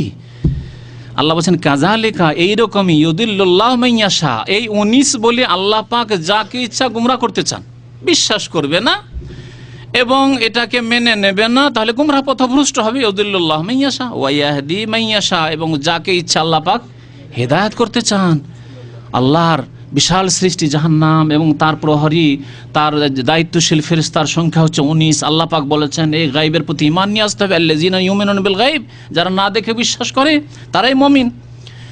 ওমা ইয়ালামু জুনুদা রাব্বিকা ইল্লা হু, তারপর আল্লাহ বলছেন তবে আল্লাহ পাকের সেনাবাহিনীর সংখ্যা তিনি ছাড়া আর কেউ জানেন না। আল্লাহর ফেরেশতাদের সংখ্যা যে কত, জাহান্নামের রক্ষীদের সংখ্যা 19, কিন্তু আল্লাহ পাকের টোটাল ফেরেশতার সংখ্যা আল্লাহ ছাড়া কেউ জানেন না। আর এটা অনুমান করার জন্য ওই হাদিস যথেষ্ট, যে হাদিসে নবী সাল্লাল্লাহু আলাইহি ওয়াসাল্লাম বাইতুল মামুরের কথা উল্লেখ করেছেন। আছে না বাইতুল মামুর? হ্যাঁ, মেরাজের হাদিসে নবী কি বলেছেন? প্রত্যেক ওয়াক্তে নবী সাল্লাল্লাহু আলাইহি ওয়াসাল্লাম বললেন বাইতুল মামুর কোথায় আছে? 7 আসমানের উপরে। নবী করিম সাল্লাল্লাহু আলাইহি ওয়াসাল্লাম বাইতুল মামুর দেখলেন প্রত্যেক ওয়াক্তে 70,000 ফেরেশতা, 70,000 ফেরেশতা ঢুকছে নামাজ পড়ার জন্য, আর এক ওয়াক্ত নামাজ পড়ে বেরিয়ে যাচ্ছে। কিয়ামত পর্যন্ত আর তাদের পালা আসবে না যে এক রাউন্ড হয়ে গিয়ে সমস্ত ফেরেশতার এক ওয়াক্ত করে নামাজ পড়া হয়ে গেল, আরেকবার বাইতুল মামুরে ফিরে আসবো, এই সুযোগ কিয়ামত পর্যন্ত আসবে না। আর এই সিলসিলা আসমান জমিন সৃষ্টি করার পরে আল্লাহ পাক শুরু করেছেন। কত অসংখ্য আল্লাহ পাকের সেনাবাহিনী, একজন সেনাবাহিনী আল্লাহ পাকের সারা জমিনকে উল্টে দেওয়ার জন্য যথেষ্ট, ধ্বংস করে দেওয়ার জন্য যথেষ্ট। ওমা ইয়ালামু জুনুদা রাব্বিকা ইল্লা হু ওমা হিয়া ইল্লা যিকরা লিল বাশার। এই যে ঘূর্ণিঝড়গুলি আসে, ভূমিকম্প আসে, তখন বোঝা যায় যে আল্লাহর সেনাবাহিনী কত যে শক্তিশালী। সুবহানাল্লাহ, আল্লাহর সেনাবাহিনী কত যে শক্তিশালী। বাড়ি ঘর, পাকা পাকা বাড়ি ধসে পড়ছে, সুনামিতে দেখতে পাচ্ছেন, তখন বুঝতে পারছেন আল্লাহর সেনাবাহিনী। যদি বিশ্বাস থাকে আল্লাহর কুদরতে আর আল্লাহর সেনাবাহিনীতে, আর না হলে বলে প্রাকৃতিক দুর্যোগ। আরে বিল্ডিং ভেঙে পড়ছে, সুনামি হচ্ছে প্রাকৃতিক দুর্যোগ। হ্যাঁ, ঘূর্ণিঝড়ের মোকাবেলা করবে, প্রাকৃতিক দুর্যোগের আল্লাহর মোকাবেলা করবে এরা। তারপরে আল্লাহ পাক কি বলছেন? ওমা হিয়া ইল্লা যিকরা লিল বাশার, এতে রয়েছে মানব জাতির জন্য উপদেশ। কাল্লা, কোশ্চিন কালেও নয়। আল্লাহ পাক বলছেন ওয়াল কামার, চন্দ্রের শপথ। আল্লাহ পাক কয়েকটি জিনিসের এখানে শপথ করেছেন। চাঁদের শপথ করেছেন, ওয়াল্লাইলি, রাতের শপথ করেছেন, ইজা আদবার, যখন রাত কি করে যায়, রাত যখন রাতের অবসান ঘটে, রাত যখন চলে যায়। আদবারা মানে পৃষ্ঠ দেশ দেখিয়ে চলে যাওয়া, পিঠ দেখিয়ে চলে যাওয়া, আপনি ফিরে চলে গেলেন, এটাকে বলে আদবারা বলা হয়। আকবালা, সামনে যখন এগিয়ে আসে, একে আকবালা বলা হয়। তো রাতের যখন অবসান ঘটে, অশুভে, এবং ভোরের প্রভাতের কসম, এজা আসফার, যখন তা কি হয়, আলোকিত হয়। আসফার মানে জোনাক হয়ে যাওয়া, আলোকিত হওয়া। ইন্নাহা লা ইহদাল কুবার, কসম করার পরে কি বিষয়ে কসম করছেন? ইন্নাহা, এই জাহান্নাম হচ্ছে অনেকগুলি বড় বিষয়ের একটি বড় বিষয়, অনেক বড় বিষয় জাহান্নামের বিষয়টি।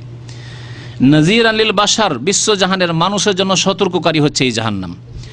লিমান শাআ মিনকুম আন ইয়াতাকাদ্দামা আও ইয়াতাআখার, সুতরাং যে চায় তোমাদের মধ্যে থেকে আগে বাড়ুক, মানে নেক আমল করুক, ঈমান নিয়ে আসুক, ভালো কাজ করুক, আও ইয়াতাআখার, অথবা পিছিয়ে চলে যাক, মানে পাপ করুক, আর পাপ করে পিছনে চলে যাক, পিছনে থেকে জাহান্নামে চলে যাক।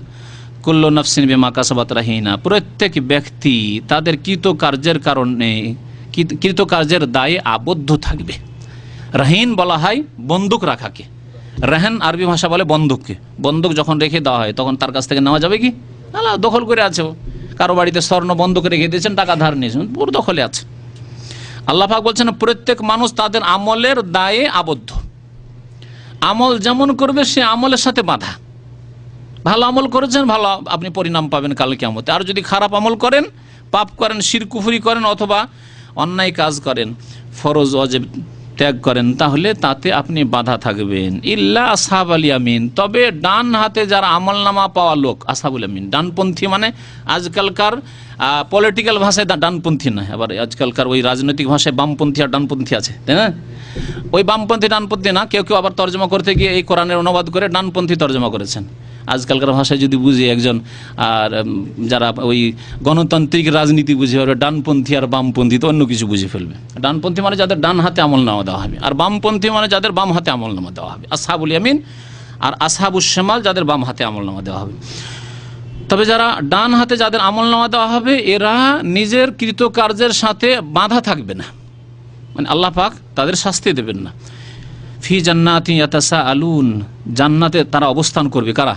যাদের ডান হাতে আমলনামা আসবে, ইয়াতাসাআলুন, এবং তারা একে অপরকে জিজ্ঞাসা করবে আনিল মুজরিমিন, অপরাধীদের সম্পর্কে। আল্লাহ পাক অপরাধী বলেছেন। কারা অপরাধী দেখুন এখানে। অপরাধী মানে আমাদের সমাজে কে অপরাধী? হ্যাঁ, যদি কেউ খুন করে তাহলে অপরাধী, তাই না? সন্ত্রাসী কাজ করলে অপরাধী, চোর ডাকাত অপরাধী, তো তবুও তার বিচার হচ্ছে না তাদের। কিন্তু বেনামাজি ভালো মানুষ, বেনামাজি কিন্তু কারো এক পয়সা মেরে খাই না, ভালো মানুষ, তাই না? আল্লাহ কি বলছেন শোনেন, বলছে জান্নাতে অপরাধীদের সম্পর্কে জিজ্ঞাসা করবে জান্নাতীরা, মা সালাকাকুম ফি সাকার। আল্লাহ পাক জান্নাতের আলা ইল্লিন, উচ্চ স্তরে জান্নাতীরা থাকবেন, আর জাহান্নামীরা থাকবে ফিদ্দারকিল আসফালা মিন নার, জাহান্নামের নিম্ন স্তরে। উচ্চ স্তর থেকে নিম্ন স্তরে যোগাযোগ আল্লাহ করে দেবেন, জিজ্ঞাসা করবে। 1400 বছর আগে এই কথা বোঝা খুব মুশকিল ছিল, তাই না? আরে জান্নাতে থাকবে ওরা, আর জাহান্নামে ওদের সাথে কথা বা কেমনি বলবে?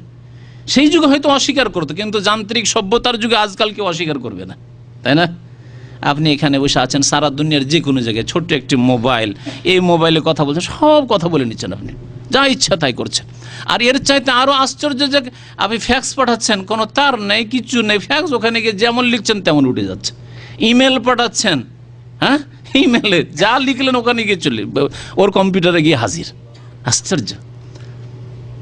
সুতরাং আজকাল এগুলি কেউ অস্বীকার করবে না, সায়েন্স প্রমাণ করে। সায়েন্সে তাহলে আল্লাহ পাক রব্বুল আলমিনের কুদরত, আল্লাহ পাকের অস্তিত্ব, আল্লাহ পাকের হিসাব নিকাশ, কিয়ামত, জান্নাত জাহান্নাম আরও সুন্দর করে প্রমাণ করে দিয়েছে। তারপরেও অধিকাংশ লোক কুফরের দিকে যাচ্ছে। জিজ্ঞাসা করবে অপরাধীদের সম্পর্কে জান্নাতীরা, কি বলবে? মা সালাকাকুম ফি সাকার, জাহান্নামে কেন তোমরা, কি আমলে তোমাদেরকে জাহান্নামে নিয়ে গেছে? মা সালাকাকুম মানে আইয়ু শাইইন সালাকাকুম ফি সাকার, তোমাদেরকে কোন পাপে জাহান্নামে নিয়ে গেছে? কালু, তারা বলবে লাম নাকুম মিনাল মুসাল্লিন, আমরা মুসল্লি ছিলাম না, 5 ওয়াক্ত নামাজ কায়েম করতাম না। সুবহানাল্লাহ। হায় রে বেনামাজিদেরকে দাওয়াত দিচ্ছি যে আল্লাহর রাস্তে এই জবাব যেন কাল কিয়ামতে আপনাদেরকে না দিতে হয়। ফজর পড়েননি সেই জন্য জাহান্নামে গিয়েছেন, আর জিজ্ঞাসা যখন হবে, জান্নাতীরা জিজ্ঞাসা করবে, তখন যেন এই জবাব আপনাকে না দিতে হয় যে লাম নাকুম মিনাল মুসাল্লিন, ভাই রে ফজর পড়তাম না তাই এই জাহান্নামে আসতে হয়েছে। ওয়ালাম নাকুনু তুতিমুল মিসকিন, এবং আমরা দরিদ্র অভাবীদেরকে অন্ন দান করতাম না, মানে যাকাত দিতাম না। ওয়া কুন্না নাখুযু মাল খায়জিন, এবং আমরা যারা সমালোচনাকারী তাদের সাথে মিশে আমরা সমালোচনা করতাম, যারা নেক লোক, সৎ লোক, তাদের সমালোচনা করতাম। আজকাল পাপীদের অবস্থা দেখবেন, সারা দুনিয়ার কোনো দেশের সমালোচনা করবে না, সমালোচনা শুধু করবে সৌদি আরব। এই দেশে এই হয়, সেই হয়, এই হয়, সেই হয়, খালি এই করবে। কোনো দিন শুনবেন না যে আমেরিকাতে অপরাধ হয়, অন্যায় হয়, কখনো শুনেছেন? ভারতে অন্যায় হয়, কখনো শুনেছেন? নেপালে এই জুলম অত্যাচার হয়, কখনো শুনেছেন? বর্মায় এই জুলম অত্যাচার হয়, কখনো তাদের মুখে শুনেছেন? কখনো শুনবেন না তাদের কাছ থেকে। কোরিয়ায় থেকে এসেছি আমি, সিঙ্গাপুরে থেকে এসেছি, সেখানে এইরকম অপরাধ হয়, কখনো শুনেছেন তাদের কাছে? কখনো শুনবেন না। তেহরানের মতো এমন একটা রাজধানীতে একটি আহলে সুন্নতের মসজিদ নেই, কখনো শুনেছেন তাদের মুখে যে কোনোদিন বলবে এই কথা? কখনো বলবে না। কিন্তু এরা বাঁকা নজরে দেখে, বা কানা, দাজ্জাল কানার মতো এক নজরে দেখে, এইরকম করে দেখে। সৌদি আরবে থাকে 10 বছর 20 বছর থেকে যায়, আর এইভাবে দেখে, এইদিকে ভালো জিনিসগুলো আছে ওগুলো দেখে না, খালি এদিক দিয়ে দেখে, দাজ্জাল কানার মতো। কথা বুঝতে পেরেছেন? এর অবস্থা। সেই জন্য খারাপ যদি কফিল হয়, খারাপ লোক হয়, ওগুলো দেখে। আর ভালো আল্লাহওয়ালা লোক, নেক লোক আছে, এমন এমন নেক লোক আছে, আর এমন এখানে ইসলামিক আইনের বাস্তবায়নের কারণে শান্তি আছে, নিরাপত্তা আছে, সেগুলি কখনো উল্লেখ করে না। সে হাজার হাজার রিয়াল নিয়ে একা রাত্রে এখান থেকে বেরিয়ে মক্কা যায়, মদিনা যায়, রিয়াজ যায়, হাফরুল বাতেন যায়, একটুও ভয় লাগে না। ওকে ভালো করে জিজ্ঞাসা করেন তো, তুমি ঢাকা থেকে একটু চিটাগাং যাও তো দেখি রাত্রে একাই, যাও তো বাবা, একটু ঘুরে আসো তো। এয়ারপোর্টে নেমে একাই যাও তো বাড়ি, দেখি তোমার আত্মীয় স্বজন না আসে, যাও, কত নিরাপত্তা আছে দেখো একটু। কোনোদিন তো সমালোচনা করতে শোনা যায় না দেশের, কোনোদিন তো অন্য কোনো জায়গার সমালোচনা করো না। তো আল্লাহ পাক এই দাজ্জাল মার্কা লোকদেরকে যেন আল্লাহ পাক হিদায়াত করেন।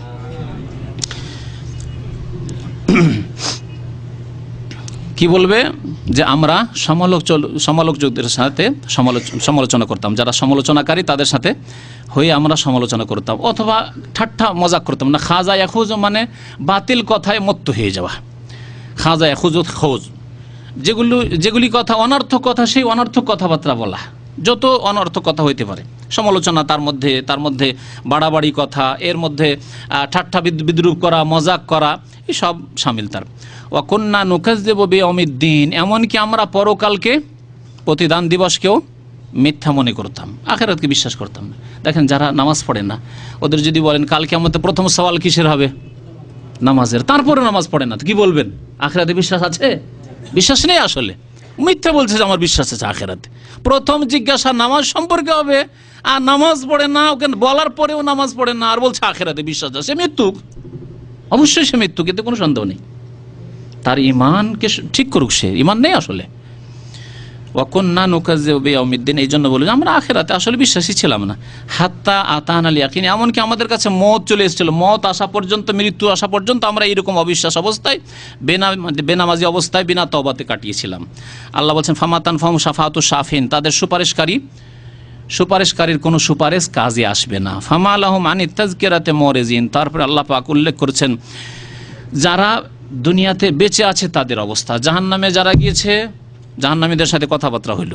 তারপরে দুনিয়াতে যারা বেঁচে আছে ওই জাহান্নামীদের অনুসারী পাপিষ্ট, তাদের সম্পর্কে আল্লাহ বলছেন ফামা লাহুম আনিত তাযকিরাতি মুরিজিন, তাদের কি হয়ে গেছে যে তারা উপদেশ থেকে বিমুখ হয়ে আছে। তাদেরকে উপদেশ দেওয়া হচ্ছে, নসিহত করা হচ্ছে, নামাজের গুরুত্বের কথা বলা হচ্ছে, তাওহীদের কথা বলা হচ্ছে, সুন্নতের নবীর তরিকার কথা বলা হচ্ছে, তারপরে কোনো বিমুখ, তারা মুখ ফিরিয়ে নিয়ে আছে। কান্নাহুম হুমরুন মুস্তানফিরা, কান্নাহুম হুমরুন মুস্তানফিরা, তাদের অবস্থা মনে হচ্ছে যে যেন তারা হমর, হেমারের জমা, বহুবচন। আর মুস্তানফেরা মানে বিক্ষিপ্ত, পলাতক অবস্থায় যেগুলি, বা ভীত সন্ত্রস্ত, ভয়ভীত, আতঙ্কিত, এই অর্থগুলি করা হয়েছে।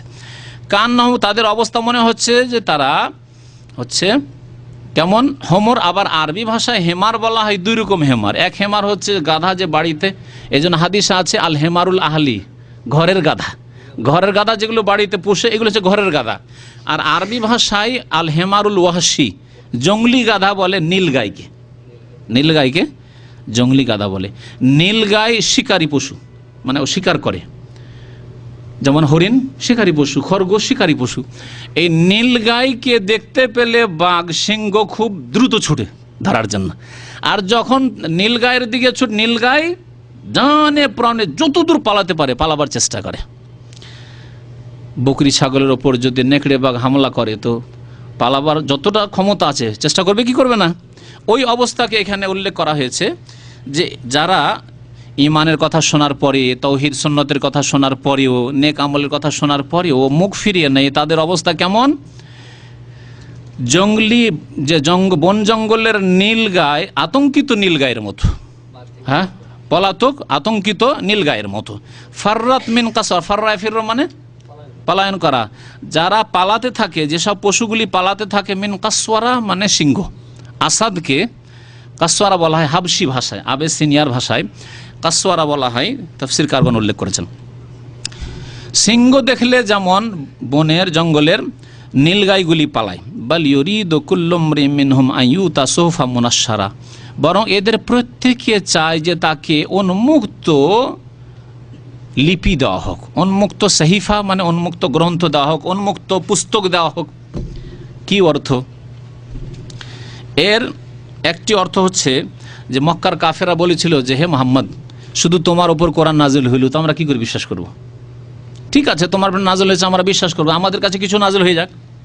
আমাদের যে নেতারা আছি, তাইফের নেতা, মক্কার নেতা, এদের বড় বড় নেতাদের কাছেও একটা করে কিছু নাজিল হয়ে যাক, তাহলে একটা প্রমাণ হলো যে না, তুমি যেগুলি কথা বলছো এগুলি সত্য, আর তাতে লেখা থাকবে যে মোহাম্মদ যা বলছে তা সত্য, তাহলে আমরা মানব। তখন আল্লাহ পাক নাজিল করলেন এই আয়াত। কি বলা হচ্ছে? বাল ইউরিদু কুল্লু ইমরিইন মিনহুম, এই কাফেরদের প্রত্যেকে চায়, কি চায়? আন ইউতা সুহুফা মুনাশশারা, তাদের উন্মুক্ত কোনো গ্রন্থ দেওয়া হোক, কিতাব দেওয়া হোক, লিখনি দেওয়া হোক, যাতে লেখা থাকবে যে মুহাম্মদ সাল্লাল্লাহু আলাইহি ওয়াসাল্লামের কাছে যা আসছে তা সত্য। আল্লাহ পাক এর জবাব অন্য আয়াতে দিয়েছেন যে ওদেরকে যদি সমস্ত নিদর্শন দিয়ে দেওয়া হয় তবু হেদায়েত হবে না।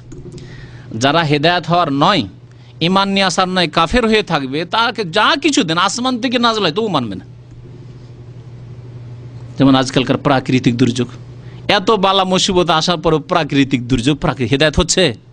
অবস্থার পরিবর্তন ঘটছে? কোনো পরিবর্তন নাই। ও পাপি হয়ে আছে, হারাম খাচ্ছে, হারাম খেয়েই যাচ্ছে, কুফরি করছে, কুফরি করে যাচ্ছে। ঠিক তেমনি মক্কার কাফেরদের কথা আল্লাহ পাক বলছেন যে এদেরকে দিল, এরা হেদায়েত হবে না। তাদেরকে যদি সমস্ত নিদর্শনগুলি দিয়ে দাও, মুজিজা দেখিয়ে দাও, তবু তারা হেদায়েত হবে না।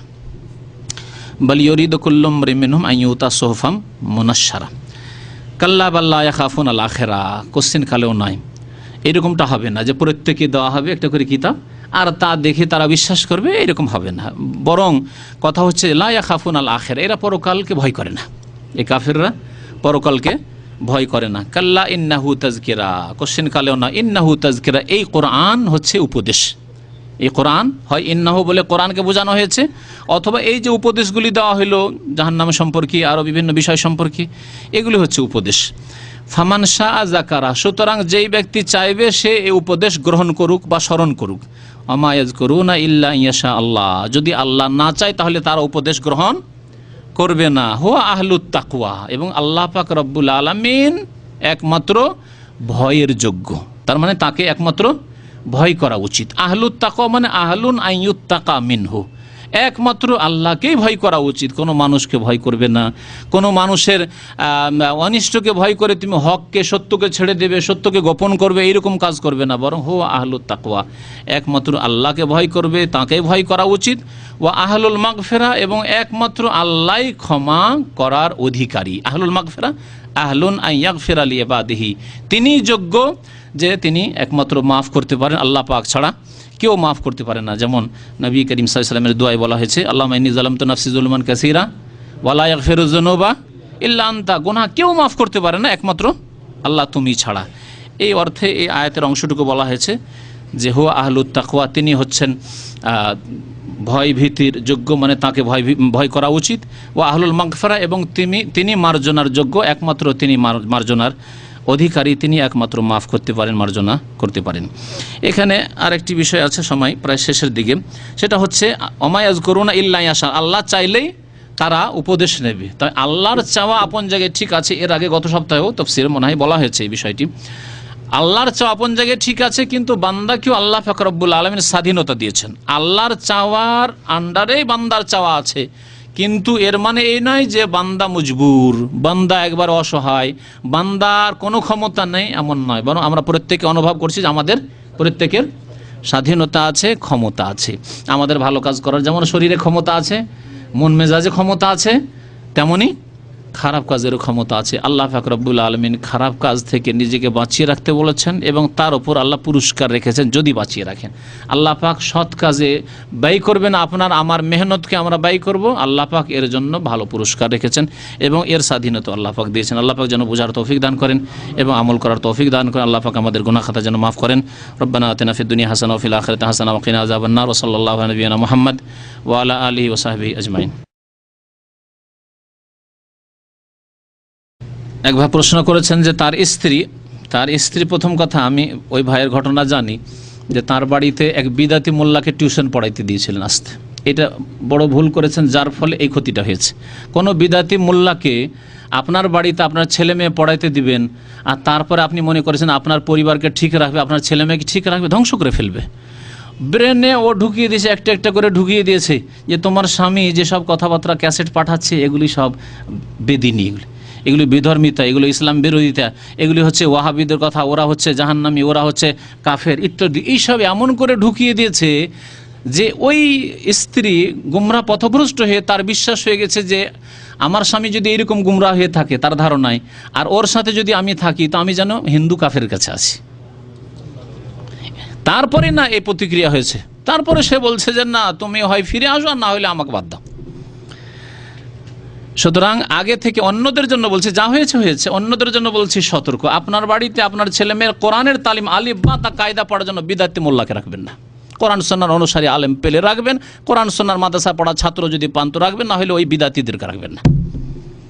বিদাতি, আমি বারবার বলেছি, বিদাতি মাদ্রাসা পড়ার চাইতে স্কুল কলেজে পড়া অনেক ভালো। কারণ স্কুল কলেজে পড়িয়েও তৌহিদবাদী থাকতে পারে, কিন্তু বিদাতি মাদ্রাসায় পড়িয়ে যে প্রোডাকশান তৈরি হচ্ছে সে প্রোডাকশান হচ্ছে শিরক আর বিদাতের প্রোডাকশান। সুতরাং ও ফ্যাক্টরি খারাপ ফ্যাক্টরি, শিরক বিদাতের ফ্যাক্টরিতে পড়াবেন না আপনি। তারপরে আমি বলবো যে এই অবস্থা যে ঘটেছে এর জবাব হচ্ছে আবু বকর সিদ্দিক রাদিয়াল্লাহু তাআলা আনহুর জীবনী। নবী সাল্লাল্লাহু আলাইহি ওয়াসাল্লাম বলেছেন আমার সুন্নতকে আঁকড়ে ধরো, আমার খোলাফায়ে রাশিদিনের সুন্নতকে আঁকড়ে ধরো, আলাইকুম বিসুন্নতি ওয়া সুন্নাতিল খুলাফায়ে রাশিদিন আল মাহদিয়িন মিন বাদি। আবু বকর সিদ্দিক যখন ইসলাম কবুল করলেন, তার স্ত্রী তার স্ত্রী, পরের স্ত্রী না, আসমা রাদিয়াল্লাহু তাআলার মা। আয়েশা রাদিয়াল্লাহু তাআলার মা উম্মে রুমান, তিনি মুসলিম ছিলেন, কিন্তু আসমা রাদিয়াল্লাহু তাআলা আনহার মা সে ইসলাম কবুল করেনি, ইসলাম কবুল করেনি কাফের অবস্থায়। নবী করিম সাল্লাল্লাহু আলাইহি সাল্লামকে জিজ্ঞাসা করেন, আবু বকর, ইয়া রাসূলুল্লাহ, সে তো ইসলাম কবুল করতে চায় না। সে ইসলাম কবুল করতে চায় না, লাহুল না হিল্লুল্লাহ ওয়া হুম ইয়াহিল্লুনা লাহুন, তোমার জন্য হালাল নয় সে, আর তুমি তার জন্য হালাল নাও। সুতরাং ফাফারাকাহা, তাকে সে ছেড়ে দিয়েছিল, তালাক দিয়ে দিয়েছিল। তা আমার জন্য, আপনার জন্য, আমাদের ওই ভাইয়ের জন্য আদর্শ আছে আবু বকর সিদ্দিক রাদিয়াল্লাহু তাআলা আনহুর জীবনে। তার চাইতে শ্রেষ্ঠ নাকি? তার পায়ের কাছে যেতে পারবো। আবু বকর সিদ্দিকের স্ত্রী ইসলাম কবুল করেনি, তাহলে আবু বকর সিদ্দিকের মধ্যে কি কোনো দুর্বলতা ছিল? হ্যাঁ, তার আখলাকে দুর্বলতা ছিল না, তার ইমানে দুর্বলতা ছিল না, তার আমলের দোষ ছিল না, তার কোনো পাপ ছিল যে সেই জন্য স্ত্রী ছুটে গেছে? না, আল্লাহ পাকের হিকমত, আল্লাহ পাক রব্বুল আলামিন তাই করেছেন। এ তো হিকমত আছে কিছু, আল্লাহ পাক রব্বুল আলামিন ওই বেদিন এবং ওই মুশরিক কবর পূজার স্ত্রীর চাইতে ভালো স্ত্রী আপনাকে দান করবেন, আপনাকে সান্ত্বনা দিচ্ছি, এবং ইনশাআল্লাহ তাআলা আল্লাহ পাক দান করবেন। জি হ্যাঁ। হাওড়ার এক হিন্দু মুসলিম ভাই, তার নাম ছিল, আগের নামটা ভুলে গেছি, মুখার্জি বংশের, মানে ব্রাহ্মণ বংশের। পরে আব্দুল আজিজ মুখার্জি, ওর এককালে খুব ওয়াজ করে বেড়াতো, আর তার ওয়াজের বিষয়বস্তু বেশি তো এলেম রাখতো না, শুধু বিষয়বস্তু ছিল কেমন করে ইসলাম গ্রহণ করলাম। তো ওই যে ইসলাম গ্রহণ করেছিল, ইসলাম গ্রহণ করার পরে তার স্ত্রী, ছেলে, মেয়ে কেউ আসেনি, একা এসেছেন, একা এসে মুসলিম পরিবারে দিনদার মেয়ে বিয়ে করেছেন, ছেলে মেয়ে হয়েছে। তারপরে তো আল্লাহ পাক রব্বুল আলামিন আপনাকে ইনশাআল্লাহ তাআলা তার সাথে অনেক নেক স্ত্রী দেবে। হতে পারে ওর বিশ্বাস নেই যে ওই স্ত্রীর চরিত্র ঠিক আছে কিনা, আর চরিত্র ঠিক যদি থাকে আর ইমান ঠিক না থাকে, কুফরি শিরক ঢুকে থাকে, কবর মাজার পূজা ঢুকে থাকে, তাহলে ওর চাইতে বড় অপরাধী, জেনাকারিনীর চাইতে বড় অপরাধী হচ্ছে মুশরিক মহিলা, মুশরিক মহিলা। সুতরাং মুশরিক মহিলাকে আপনার জন্য রাখা জায়েজ না। আলহামদুলিল্লাহ বলেন এবং ভালো স্ত্রী খুঁজে নেন। বেশ কিছু প্রশ্ন আসছে যাদের সংশয় যে পাপ করার পর, বিশেষ করে জিনা, যদি তারা তওবা করে তাহলে তাদের তওবার কি হবে, আল্লাহ মাফ করবে? আল্লাহ পাক রব্বুল আলামিন, ভাই জিজ্ঞাসা করছেন যে অনেক ভাইদের দ্বারা অন্যায় কাজ হয়েছে, হয়তো জিনাও হয়েছে বা অন্য কোনো গুনাহ হয়েছে, এখন চিন্তায় আছেন যে কেমন করে মাফ হবে। আল্লাহ পাক এক্ষেত্রে বলেছেন, কুল ইয়া ইবাদিয়াল্লাযিনা আসরাফু আলা আনফুসিহিম লা তাকনাতু মির রাহমাতিল্লাহ ইন্নাল্লাহা ইয়াগফিরুয যুনুবা জামিআ। বেঁচে থাকা অবস্থায় যদি সুস্থ অবস্থায় তওবা করেন খালেস অন্তরে, তো আল্লাহ পাক আপনাকে জানিয়ে দিয়েছেন, আমাকে জানিয়ে দিয়েছেন, ইয়া ইবাদিয়াল্লাযিনা আসরাফু আলা আনফুসিহিম, হে আমার বান্দারা যারা জুলম অত্যাচার করেছো, পাপ করেছো, লা তাকনাতু মির রাহমাতিল্লাহ, আল্লাহর রহমত থেকে নিরাশ হইও না, এখনো আশা রাখো, এখন আশা রাখো। এক্ষুনি তো বললাম যে আপনার জেনা বা মদ খাওয়া বা চুরি করার পাপের চাইতে বড় পাপ কবরে সিজদা করা, মাজারে সিজদা করা, যা অনেক মুসলিম করেছে তারপরে তওবা করেছে। এখানে এক ভাই ছিলেন গোপালগঞ্জের, জিন্দা পীরকে অন্ধকারে গিয়ে সিজদা করত, মুখতার ভাই নাম সহ বলছি, এখনও বাংলাদেশে টেলিফোন করে মাসলা জিজ্ঞেস করেন। একটি বক্তব্য মঙ্গলবারে সিহাত থেকে এক ভাই ওকে ডেকে নিয়েছেন যে অনেক কিছুই করলেন আপনি, একবার আসেন ইসলামিক সেন্টার, আজকে থেকে 10 বছর আগে, 11 বছর আগের ঘটনা। এক বক্তব্য আসার পর বলছেন যে এখানে হক আছে, তারপর আল্লাহ পাক ওকে নাজাত দিয়েছে। জিন্দা পীরকে অন্ধকারে, আন্ডারগ্রাউন্ডে গিয়ে অন্ধকারে রাত্রে সিজদা করত, এবং সেই পীর ওয়াদা করেছিল যে তোমাকে বেলায়েত দেবো, মানে তোমাকে আল্লাহ পর্যন্ত পৌঁছিয়ে দেবো। আল্লাহ পর্যন্ত আলহামদুলিল্লাহ পৌঁছে গেছেন, তাওহীদের রাস্তা পেয়ে গেছেন, সুন্নতের রাস্তা পেয়ে গেছেন। তো কি বলছিলাম যে আল্লাহ পাক সমস্ত গুনাহ মাফ করবেন, লা তাকনাতু মির রাহমাতিল্লাহ ইন্নাল্লাহা ইয়াগফিরুয যুনুবা জামিআ, আল্লাহ পাক সমস্ত গুনাহ মাফ করবেন। এখানে জামিআ আল্লাহ বলেছেন, সমস্ত গুনাহ মাফ করবেন, কিন্তু শর্ত হচ্ছে যে তওবার যে 3টি শর্ত আছে, এই শর্ত সাপেক্ষ। তওবা করা মানে কে বলতে পারেন তওবার শর্ত? হ্যাঁ, প্রথম হচ্ছে গুনাহ বন্ধ করা, স্টপ। এমন নয় যে এরপরেও যদি একটা কোনো মহিলার কল পেয়ে যান আবার ওর পিছনে লেগে গেলেন আপনি, তাহলে তওবা করেননি আপনি, এখন আপনি লম্পট। তওবা করা মানে ওই গুনাহ, জেনার গুনাহ বন্ধ করে দেওয়া, সুদ খাওয়াতেও তোমার সুদের গুনাহ বন্ধ করে দেওয়া। হ্যাঁ, দ্বিতীয় শর্ত অনুতপ্ত, লজ্জিত হওয়া, গুনার ওপর লজ্জিত হওয়া। বন্ধু বান্ধব আবার বলে বেড়াবেন না যে এককালে আমি ঢাকায় থাকতাম আর আমি বেশ্যাখানা যেতাম, খবরদার না, যা হয়েছে হয়েছে, এককালে আমি মদ খেয়েছি না, ওই কাউকে বলবেন না, লজ্জিত হন। 3 নম্বর, আগামীর জন্য প্রতিজ্ঞা করা যে আর জীবনে করব না, এখন ছাড়লেন, আগামীর জন্য প্রতিজ্ঞা যে কোনোদিন আমি আর গুনাহ করবো না, গুনার দিকে যাব না। আর অবস্থা ভালোর দিকে নিয়ে আসে, এটাও জরুরি, কারণ অবস্থা যদি ভালোর দিকে না আসে, এখন আপনি নামাজ পড়েন না আর বলছেন আমি তওবা করেছি, না তওবা হয়নি আপনার, মিথ্যুক আপনি আপনার তওবায়। আল্লাহকে ভয় করেন না, আল্লাহর আযাবকে ভয় করেন না, কেমন করে তওবা করেছেন আপনি? পুতুল জাতীয় খেলনা বাচ্চাদেরকে দেওয়া যাবে কি? খেলনা সম্পর্কে ভাই জিজ্ঞাসা করেছেন। খেলনা দেওয়া যেতে পারে, তবে খেলনাগুলি এমন না হয় যে একবার, আজকালকার খেলনাগুলি খুব মারাত্মক, একেবারে জীবের আকারে চলে এসছে, আর ওর নাক, মুখ, চোখ সব কিছু দেখা যাচ্ছে। সুতরাং এই খেলনাগুলি পুতুলের মতো হয়ে যাচ্ছে, যেগুলি বাড়িতে রাখা হারাম। নবী সাল্লাল্লাহু আলাইহি ওয়াসাল্লামের জামানায় যে খেলনাগুলি হতো আমরা গ্রামে গঞ্জে ছোটোকালে দেখেছি, ওই কাপড় দিয়ে, ছেঁড়া কাপড় টাপড় দিয়ে ছোটো ছোটো মেয়েরা তৈরি করতো, তুলা দিয়ে তৈরি করতো, এগুলি অন্যরকম জিনিস। এই ধরনের খেলনা হলে ঠিক আছে, কিন্তু খেলনা একবার স্পষ্ট বোঝা যাচ্ছে যে কুকুরের খেলনা গাড়িতে সাজিয়ে রেখেছে পিছনে, ফেরেশতা আসবে না। এরকম খেলনা যেগুলোতে নাক, মুখ, হাত, পা সব কিছু চেনা যাচ্ছে, এই ধরনের খেলনা থেকে বাঁচবেন। ওর চাইতে ভালো আপনি এরোপ্লেন আছে, গাড়ি আছে, ছোট ছোট গাড়িগুলো আছে বাচ্চাদের, এই ধরনের খেলনা, একটু বাজছে সামান্য কিছু, মোবাইল আছে, মোবাইল টাঁ করছে, ছোট বাচ্চারা অতি খুশি হবে, এগুলি যথেষ্ট আপনার জন্য। মূর্তি, জীবের খেলনাগুলি থেকে বাঁচেন আজকালকার, কারণ এগুলি তৈরি হয়ে আসছে কাফের দেশ থেকে।